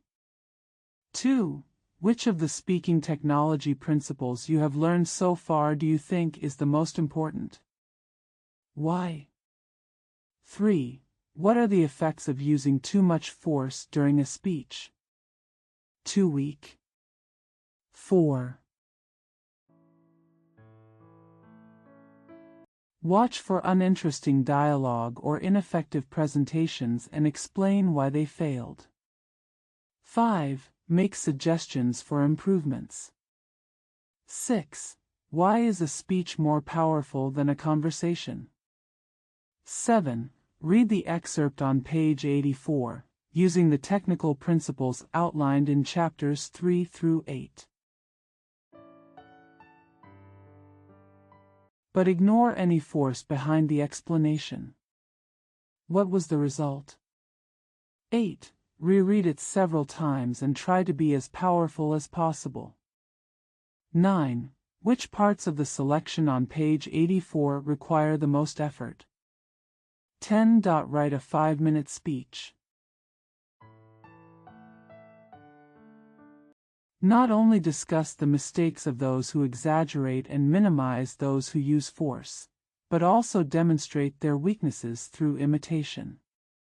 Don't be ridiculous, but imitate carefully. 11. Please list 10 public speaking topics. And indicate which topics are most likely to require frequent use of force during presentations. 12. In your opinion, do speakers usually use too much force or too little force? 13. Definition: A. Exaggeration. B. Pathos. C. Sentimentality. D. Squeamishness. 14. Discuss how the above words describe weaknesses in public speaking. 15. Hamlet's instructions to the playwrights, adapted in 20th century English, page 88. 16. Recite the following excerpts from Wendell Phillips' speech. And delivered the speech in the style of Wendell Phillips's Silent Lightning speech. We support the revolution. We say on behalf of these hunted liars that God created them. Law-abiding Webster and Winthrop swore they would not find a home in Massachusetts, and we said they could move their little motion in Washington and pass their little law. But Faneuil Hall will repeal these motions and laws in the name of humanity and the Old Bay State. My advice to the workers is if you want to gain power in this country, if you want your presence to be felt, if you don't want your children to wait for long years for the bread they should get on the table, the leisure they should get in life, and the opportunities they should get in life, if you don't want to wait for yourself. Then write, "We never forget," on your flag. Let every political pruner read it. Let every politician, no matter how short-sighted he may be, read it. If you shoot an arrow of satire at workers, we will never forget it. If Congress is divided and you vote incorrectly, we won't forget.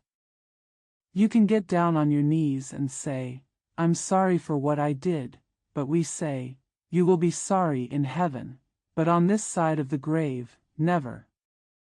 So, when a person sets out to solve labor problems, he will know that he is facing a pistol that is ready to go off. He will say, "I must be loyal to justice and loyal to humanity, otherwise, I am a dead duck." In Russia, there is no news, no debate, no explanation of what the government does. No protests were allowed and no incitement to public issues was allowed. A deathly silence, like that on the summit of Mont Blanc, froze the entire empire, long ago described as despotism by assassination at the same time. This despotism destabilizes the brains of rulers, just as unbridled power undoubtedly drove some of the 12 Caesars crazy, a lunatic, moving with the lives and comforts of hundreds of millions of people in his hands. Under the roof. The young girl whispered into her mother's ear her pity for her brother, who had been beaten black and blue and dragged half-dead to the penal colony for his opinions. The next week she was stripped naked and whipped to death in the square. No investigation, no explanation, no trial. There was no protest, only deathly silence, which was the law of the tyrant. What hope is there for peaceful change? No, no. In a land like this, dynamite and daggers are necessary and appropriate substitutes for Faneuil Hall. As long as it can make a madman tremble in his chamber. Able to make his victim stand up and fight against all odds. This was the only way Americans in 1620 and 1776 viewed nihilism. Any other view would unsettle and confuse the ethics of our civilization. I was born near Bunker Hill. I was a student at Harvard. My first oath was to the truth, and I am a citizen of a republic founded on the principle that no government shall exist except by the consent of the people. Illegal. And this republic must take the lead in upholding human rights. To practice powerful selections, use irrepressible conflict, page 67, Abraham Lincoln, page 76, delivering prosperity, page 470. Plea for Cuba, page 50. Note 2. Those who sit in pits or on parquet floors. 3. Hamlet, Act 3, Scene 2. Chapter 10. Feelings and passion dash. Passion is a secret and harmonious spirit. It lingers in the creative process of genius. Isaac Disraeli, literary figure. If you are speaking to a group of scientists about a subject such as the venation of a butterfly's wing or the structure of a road, your topic will naturally not resonate with you or your audience much. These are purely spiritual topics. But if you want people to vote for measures to abolish child labor, or if you want to inspire them to take up arms and fight for freedom, you have to tap into their emotions. We lay on the soft bed, sitting by the radiator on a cold day, eating cherry pie, and focusing on the opposite sex, not because we reason that it is the right thing to do, but because it feels right. No one, except people with indigestion, would choose their diet based on a chart. How we feel determines what we should eat and how we should generally act. Humans are emotional beings, so a public speaker's ability to evoke action depends almost entirely on his ability to touch people's emotions. Black mothers on the auction block, who watched their children being sold into slavery, gave some of the most rousing speeches in America. It is true that this mother does not understand the skills of speech, but she has something more important than skills and more effective than reason. That's emotion. The greatest speeches in the world were not about tariff reductions or post office appropriations. Living speeches are full of emotional power. Prosperity and peace are the poor developers of eloquence. When great wrongs need to be corrected, when the public heart is filled with passion. This is the occasion for a memorable speech. Patrick Henry delivered a monumental speech as he defended liberty during an epochal crisis. He woke himself up. So much so that he could sincerely and passionately shout, "Give me freedom, or give me death." Had he lived today to argue for the removal of judges, his reputation would have been different. The power of passion. Political parties hire bands and pay for applause, they think. In order to win votes, it is more effective to stir up passion than to reason.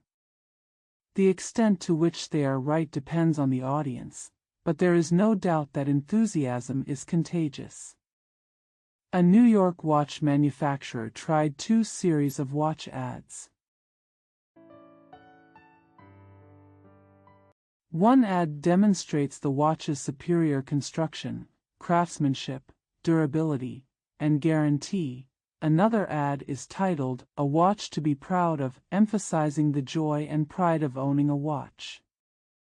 The latter series sold twice as much as the previous series. A salesperson at a locomotive factory told this author that when selling railroad engines, emotional appeals are more powerful than arguments based on superior mechanical performance. We can give countless examples to illustrate that in all our actions we are human beings with feelings. For speakers to speak effectively, they must develop the ability to evoke emotion. Webster was a great debater who knew that the true secret of a speaker's power lies in emotion. He spoke eloquently of eloquence. Emotional passion, intense expression. Gorgeous chanting, all these can be pursued but cannot be achieved. Its appearance is like a fountain erupting from the earth or a volcanic flame bursting out, with spontaneous, original power. When your own life. When the fate of wives, children, and country hangs in the balance, the elegance, expensive trappings, and carefully crafted rhetoric taught in schools can shock and disgust.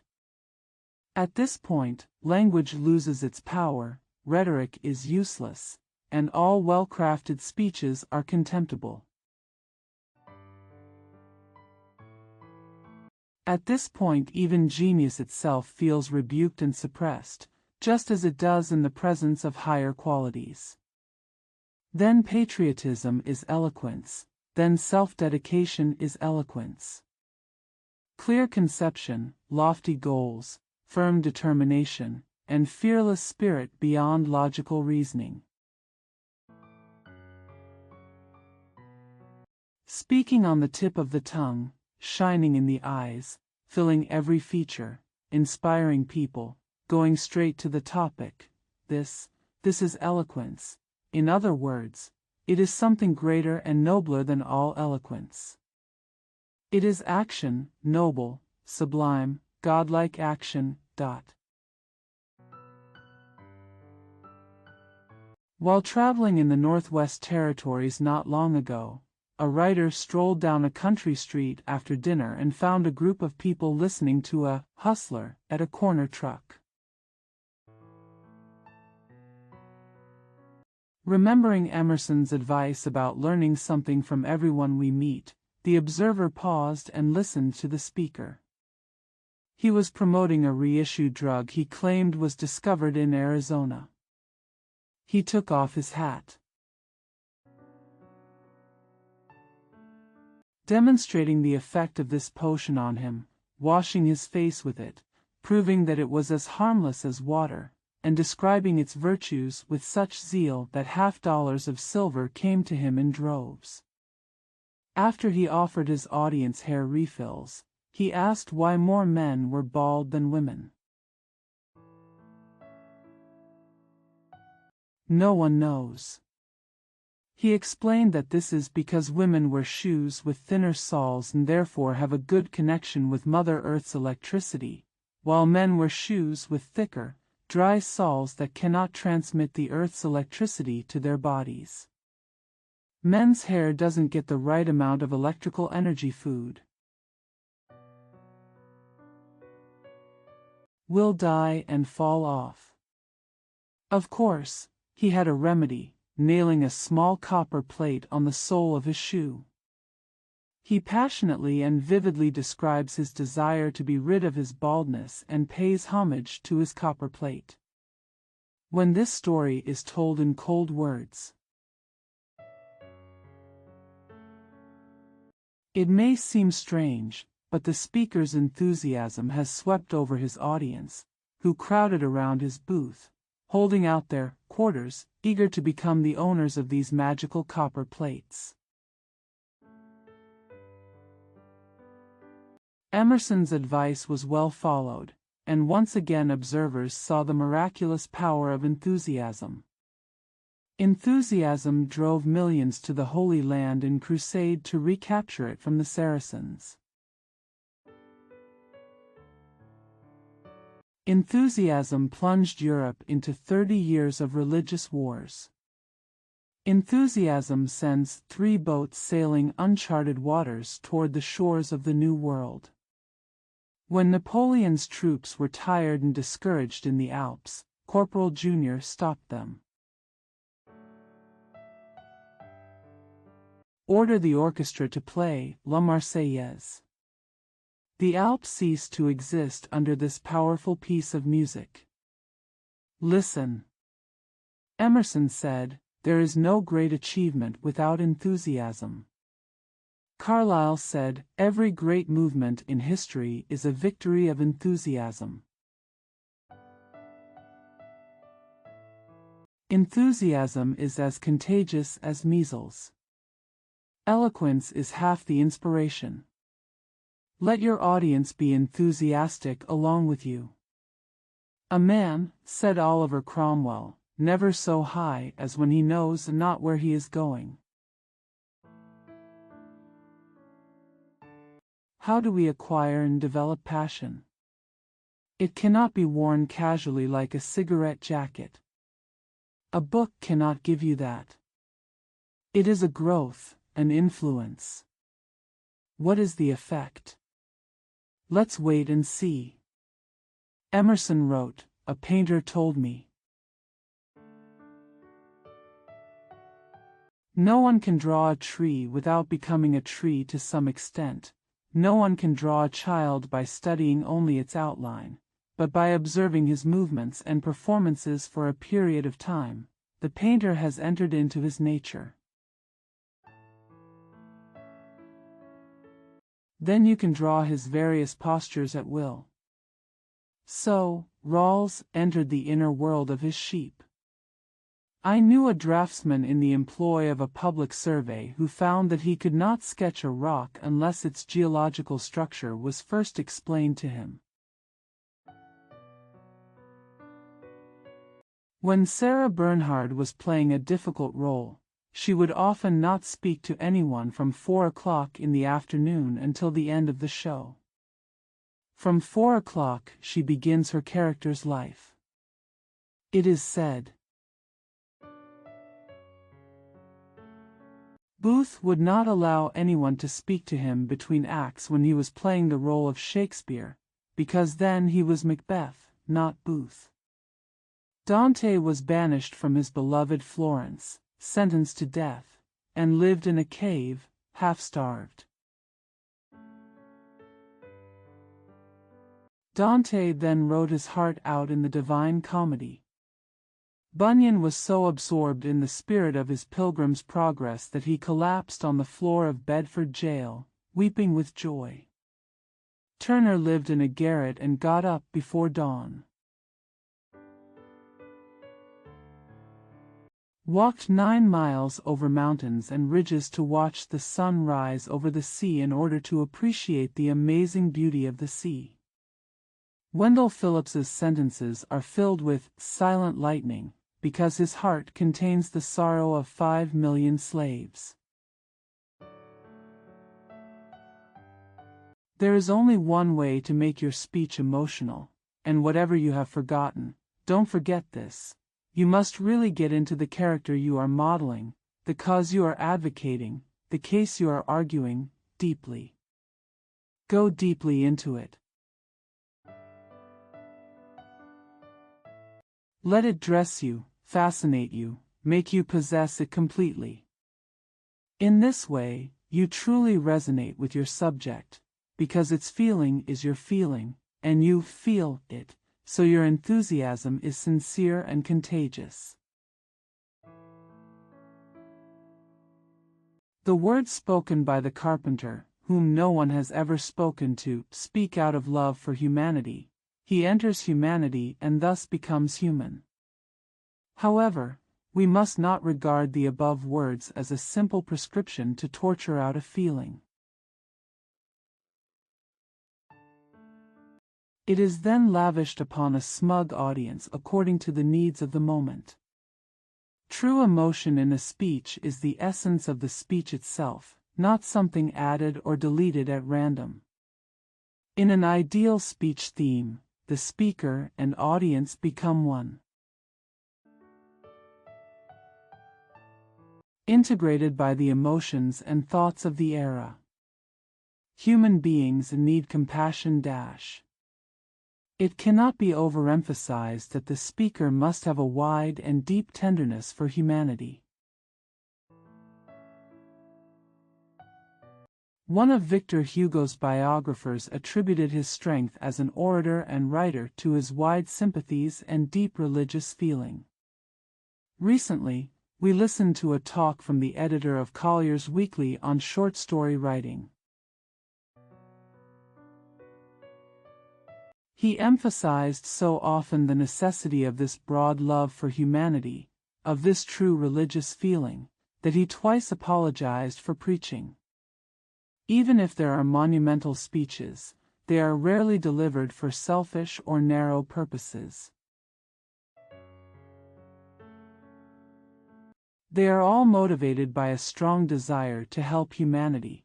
For example, Paul's speech to the Athenians on Mars Hill, Lincoln's speech at Gettysburg, the Sermon on the Mount, and Henry's speech to the Virginia Convention. The mark and hallmark of greatness is the desire to serve others. Self-preservation is the first law of life, and self-denial is the first law of greatness and the first law of art. Selfishness is the root cause of all evil and is what all great religions and all worthy philosophies attack. Out of true compassion and love. Only then will there be speeches that touch mankind. Former U.S. Senator Albert Beveridge said in the preface to one of the volumes of A Modern Speech, "The deepest feeling among the masses, the most influential factor in their character, is the religious factor. It is an instinct and an element like the law of self-preservation. It affects people's entire intelligence and personality. In order to have a great influence on the people by expressing their unformed ideas, it is necessary to establish with them this huge, unanalyzable bonds of resonance." When the people of Ulster were in arms against the passage of the Home Rule Act, a present writer assigned Home Rule to 100 persons as a speech prepared by each topic. The group included many talented speakers, several of whom were experienced lawyers and political activists. Some of them showed a deep understanding and grasp of the subject in their speeches. Others used the most attractive wording. But a clerk with little education or experience stood up and told how he had spent his childhood in Ulster and how his mother would hold him on her lap and describe to him the heroics of Ulster deeds. He told of a painting in his uncle's house, which showed the Ulster men marching to victory over a tyrant. His voice trembled, and he pointed upward with his hand, declaring that if the Ulster men went to war, they would not do it alone, but the great God would go with them. The speech made the audience excited and felt like they were actually there. Looking back now, it's still exciting. The harangues, historical knowledge, and philosophical expositions of other speakers largely failed to arouse the interest of the audience. And the unassuming scribe spoke with such sincerity of conviction and affection on a subject close to his heart that he not only electrified his listeners, but won them their personal sympathy for the cause he advocated. As Webster said, "There is no use pretending to be sympathetic or affectionate. It cannot succeed. Nature always values truth. False things will soon be seen through. The thoughts and emotions that create and shape the speech in the study must be born anew on the lectern. Don't let your language speak one thing,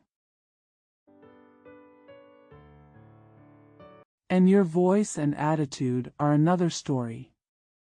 There is no place here for half-hearted, careless delivery. Sincerity is the soul of eloquence." Carlyle was right. No Mirabeau, no Napoleon, no Burns, no Cromwell, no one is enough to do anything. But he first did it sincerely. I call him a sincere person. I should say that sincerity, a great, deep, true sincerity, is the first characteristic of all heroic characters. Not that kind of sincerity that calls itself sincere. No, that's a very bad thing indeed. A superficial bragging, conscious sincerity, and above all often self-deception. The sincerity of a great man is that which he cannot express, nor realize. Questions and exercises dash. It's one thing to convince a would-be speaker that he should incorporate emotion into his speeches, but it's often quite another to get him to do it. The average speaker is afraid of releasing himself and keeps suppressing his emotions. Unless you are an experienced speaker, that is. When you put enough emotion into your speeches, you may think they sound too exaggerated. If you are not used to amplifying your emotions from a podium or stage, these speeches will sound too intense because of the amplified portrayal of emotion that must be amplified when speaking in public. 1. Study the following speech and return to the era and environment where it was produced in your imagination. Don't think of it as a memorized historical document, but experience the emotion that gave rise to it. The speech is just an effect, and you have to recall in your own mind the reasons for it. And try to deliver the speech with white heat. You can't put too much real emotion into it, and of course it's easy to growl and fill your speech with false emotion. Thomas Jefferson believed that this speech set off a revolutionary wave. People are willing to fight for freedom and die for freedom. Patrick Henry's speech. Virginia State Convention. Mr. Chairman, it is human nature to indulge in illusions of hope. It's easy to close our eyes to painful truths and listen to the siren's song. Until she turns us into beasts. Is this the work of wise men who participated in the great and arduous struggle for freedom? Are we willing to be those who have no eyes and no ears?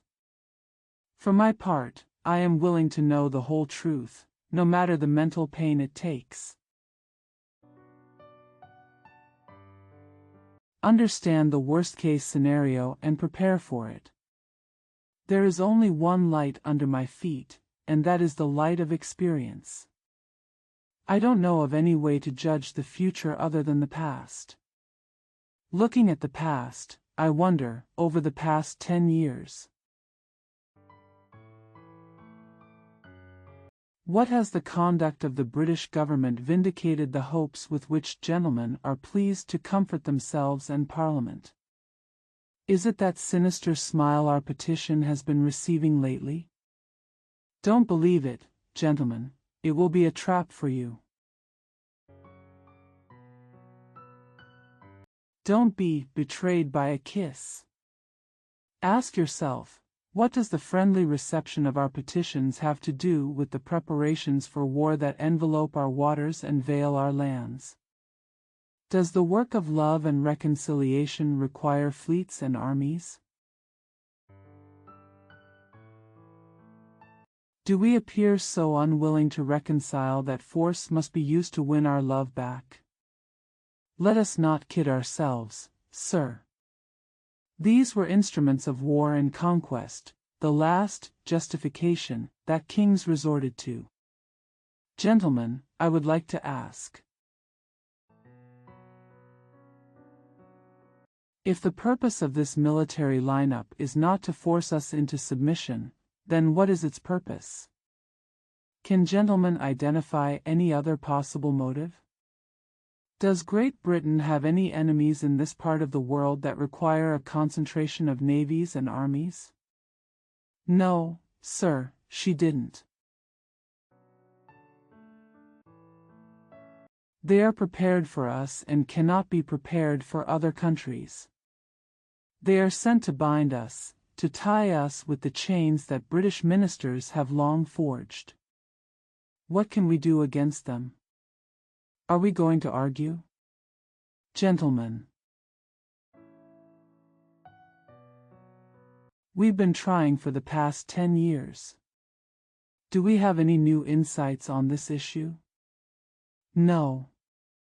We have put the problem in every possible angle, but in vain. Shall we resort to supplications and humble supplications? What conditions can we find that are not yet exhausted? Please stop fooling yourself. Sir, we have done everything we can to avoid the storm that is coming now. We petition, we protest, we plead, we kneel before the throne. begging the throne to intervene to check the tyrannical hand of the cabinet and parliament. Our petitions were ignored, our protests provoked more violence and insults, our prayers were ignored, and we were scornfully spurned at the foot of the throne. After these things happened, it is in vain that we have any better hopes for peace and reconciliation. There was no hope left. If we want to be free, if we want to preserve inviolate those inestimable privileges for which we have so long fought, if we do not wish to basely abandon the noble struggle in which we have so long been engaged, and in which we have pledged never to give up until our glorious aims have been achieved, we must fight. I repeat, sir, we must fight. We can only appeal to the God of arms and hosts. Sir, they say we are weak, unable to deal with such a powerful opponent. But when will we become stronger? Is it next week, or next year? Until we are completely disarmed. A time when British guards were stationed in every house? Are we going to rely on indecision and inaction to accumulate strength? Shall we do it by lying on our backs, holding on to the phantom of hope, until the enemy binds us hand and foot? Can we obtain effective means of resistance? We are not weak, sir, if we make good use of the means given to us by the God of nature.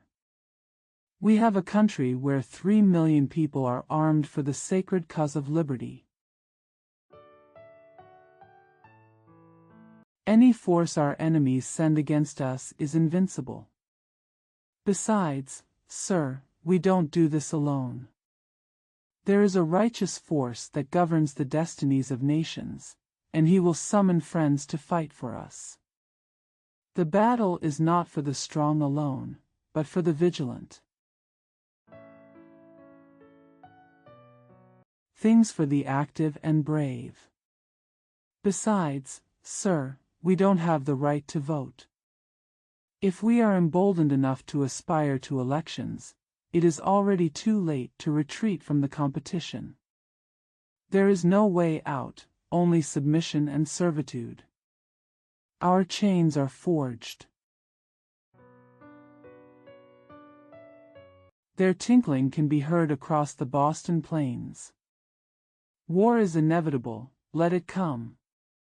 I say it again, sir, let it come. Sir, it is futile to excuse the matter. Gentlemen may cry, peace, peace, but there is no peace. The war has begun. The next strong wind blowing from the north will ring in our ears with the loud sound of gunfire. Our brothers are already on the battlefield. Why should we stand by and watch? What do gentlemen want? What do they want? Is life so precious and peace so sweet? Can it be bought in exchange for chains and servitude?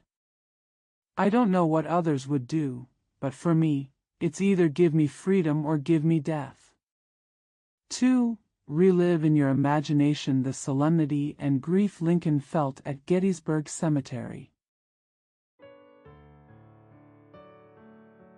This speech is very emotional, but it is quieter and deeper than the previous one.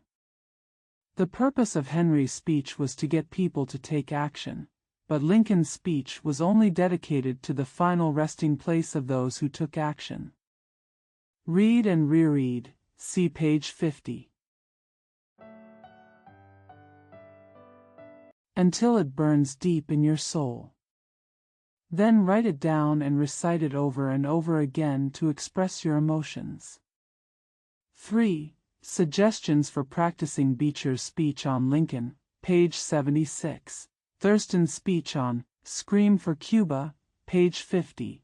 and the following excerpts. To develop emotion in your speech. A dynamic force which brings all the resources of the imagination, all the inspirations of the affections, all the influences of the body, the voice, the look, the gestures, the whole living being, into strict analogy with the divine thoughts and divine dispensations. There is no misunderstanding more untrue and fatal than that. Oratory is an artificial thing, dealing with tchotchkes and trivialities designed to create a temporary bubble of happiness in a sentimental audience.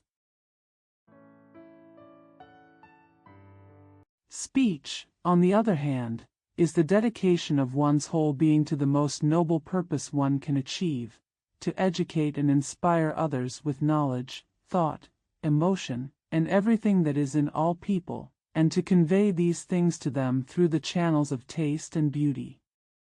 4. What do you think is the relative value of thoughts and feelings in a speech? 5. Can we give up any of them? 6. Which topics or occasions require a lot of emotion and enthusiasm? Which ones are not needed? 7. List 10 speech topics. Let's talk about which ones can give people the purest space for thinking and which ones can give people the most sincere feelings. 8. Prepare and deliver a 10-minute speech denouncing the ruthless defense of a hypothetical attorney. He may be the defense attorney or the prosecuting attorney, and the defendant may be presumed guilty or presumed innocent, your choice. 9. Does it feel more important than the technical principles explained in chapters 3 to 7? Why? 10. Analyze some secrets of effective speeches or presentations. What is the reason for success? 11. Based on your own observations. Give an example of the impact of emotion and enthusiasm on your audience. 12. Recite Carlyle and Emerson's discussion of passion. 13. Deliver Patrick Henry's speech without emotion or enthusiasm, page 110. And Thurston's speech, page 50. What was the result? 14. Repeat, with the emotion these choices require. What was the result? 15. What steps do you plan to take to cultivate passion and emotion when you speak? 16. Write and deliver a 5-minute speech mocking a bombastic, grandiose, and overly enthusiastic speaker. Imitate him. Chapter 11. Practice makes perfect. Animes opabusk parati, prepare your mind and resources. South Carolina motto. In all matters before beginning a diligent preparation should be made. Cicero, De Officiis. Pick up a dictionary and look up words that contain the Latin stem flu. The results will be mind-blowing. At first glance, fluency seems to be the ease and ease with which words are used. Actually, it is not. There is much more to language fluency than this, as it is a combined effect, each of its prerequisites worthy of careful study. The source of fluency Broadly speaking, fluency is almost entirely a matter of preparation. Of course, as in every art. Talent plays a large part here, but even natural fluency depends on the same laws of preparation that hold true for those who are said to be less naturally gifted. If you're like Moses, it's easy to complain that you're not a ready speaker. So let this encourage you. Have you ever stopped to analyze the term, prepared speaker? In its primary sense, ready means prepared. And be prepared for any trouble means be prepared for trouble. Rapid firing depends more on finger alertness than pulling the trigger. Your fluency is directly proportional to two important conditions. First, you know what you want to say. The second is that you are used to telling your audience what you know. This is the second important element of fluency, to which must be added the ease that comes with practice. More about this below. Knowledge is essential. Mr. Bryan is talking about political issues. A most fluent speaker on contemporary trends and ethical issues. However, he would be less fluent in talking about the bird life of the Florida Everglades. John Burroughs. Gentlemen may be eloquent when it comes to the last topic, but completely clueless when it comes to international law. Don't expect to speak fluently on a topic about which you know little or nothing. Ctesiphon. Pretending to be able to talk all day long on any topic raised by the audience, which is a sin in itself. He was exiled by the Spartans. But preparation goes beyond simply mastering the facts of the case you want to present. It also includes the ability to think and organize your thoughts.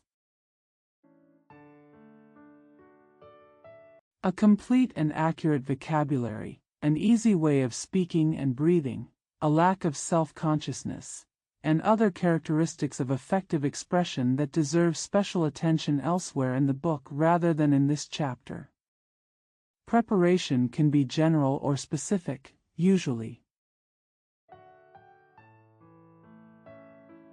It's both. A life of reading, of being in the company of exciting ideas, of wrestling with life's problems, constitutes a general preparation of an essay.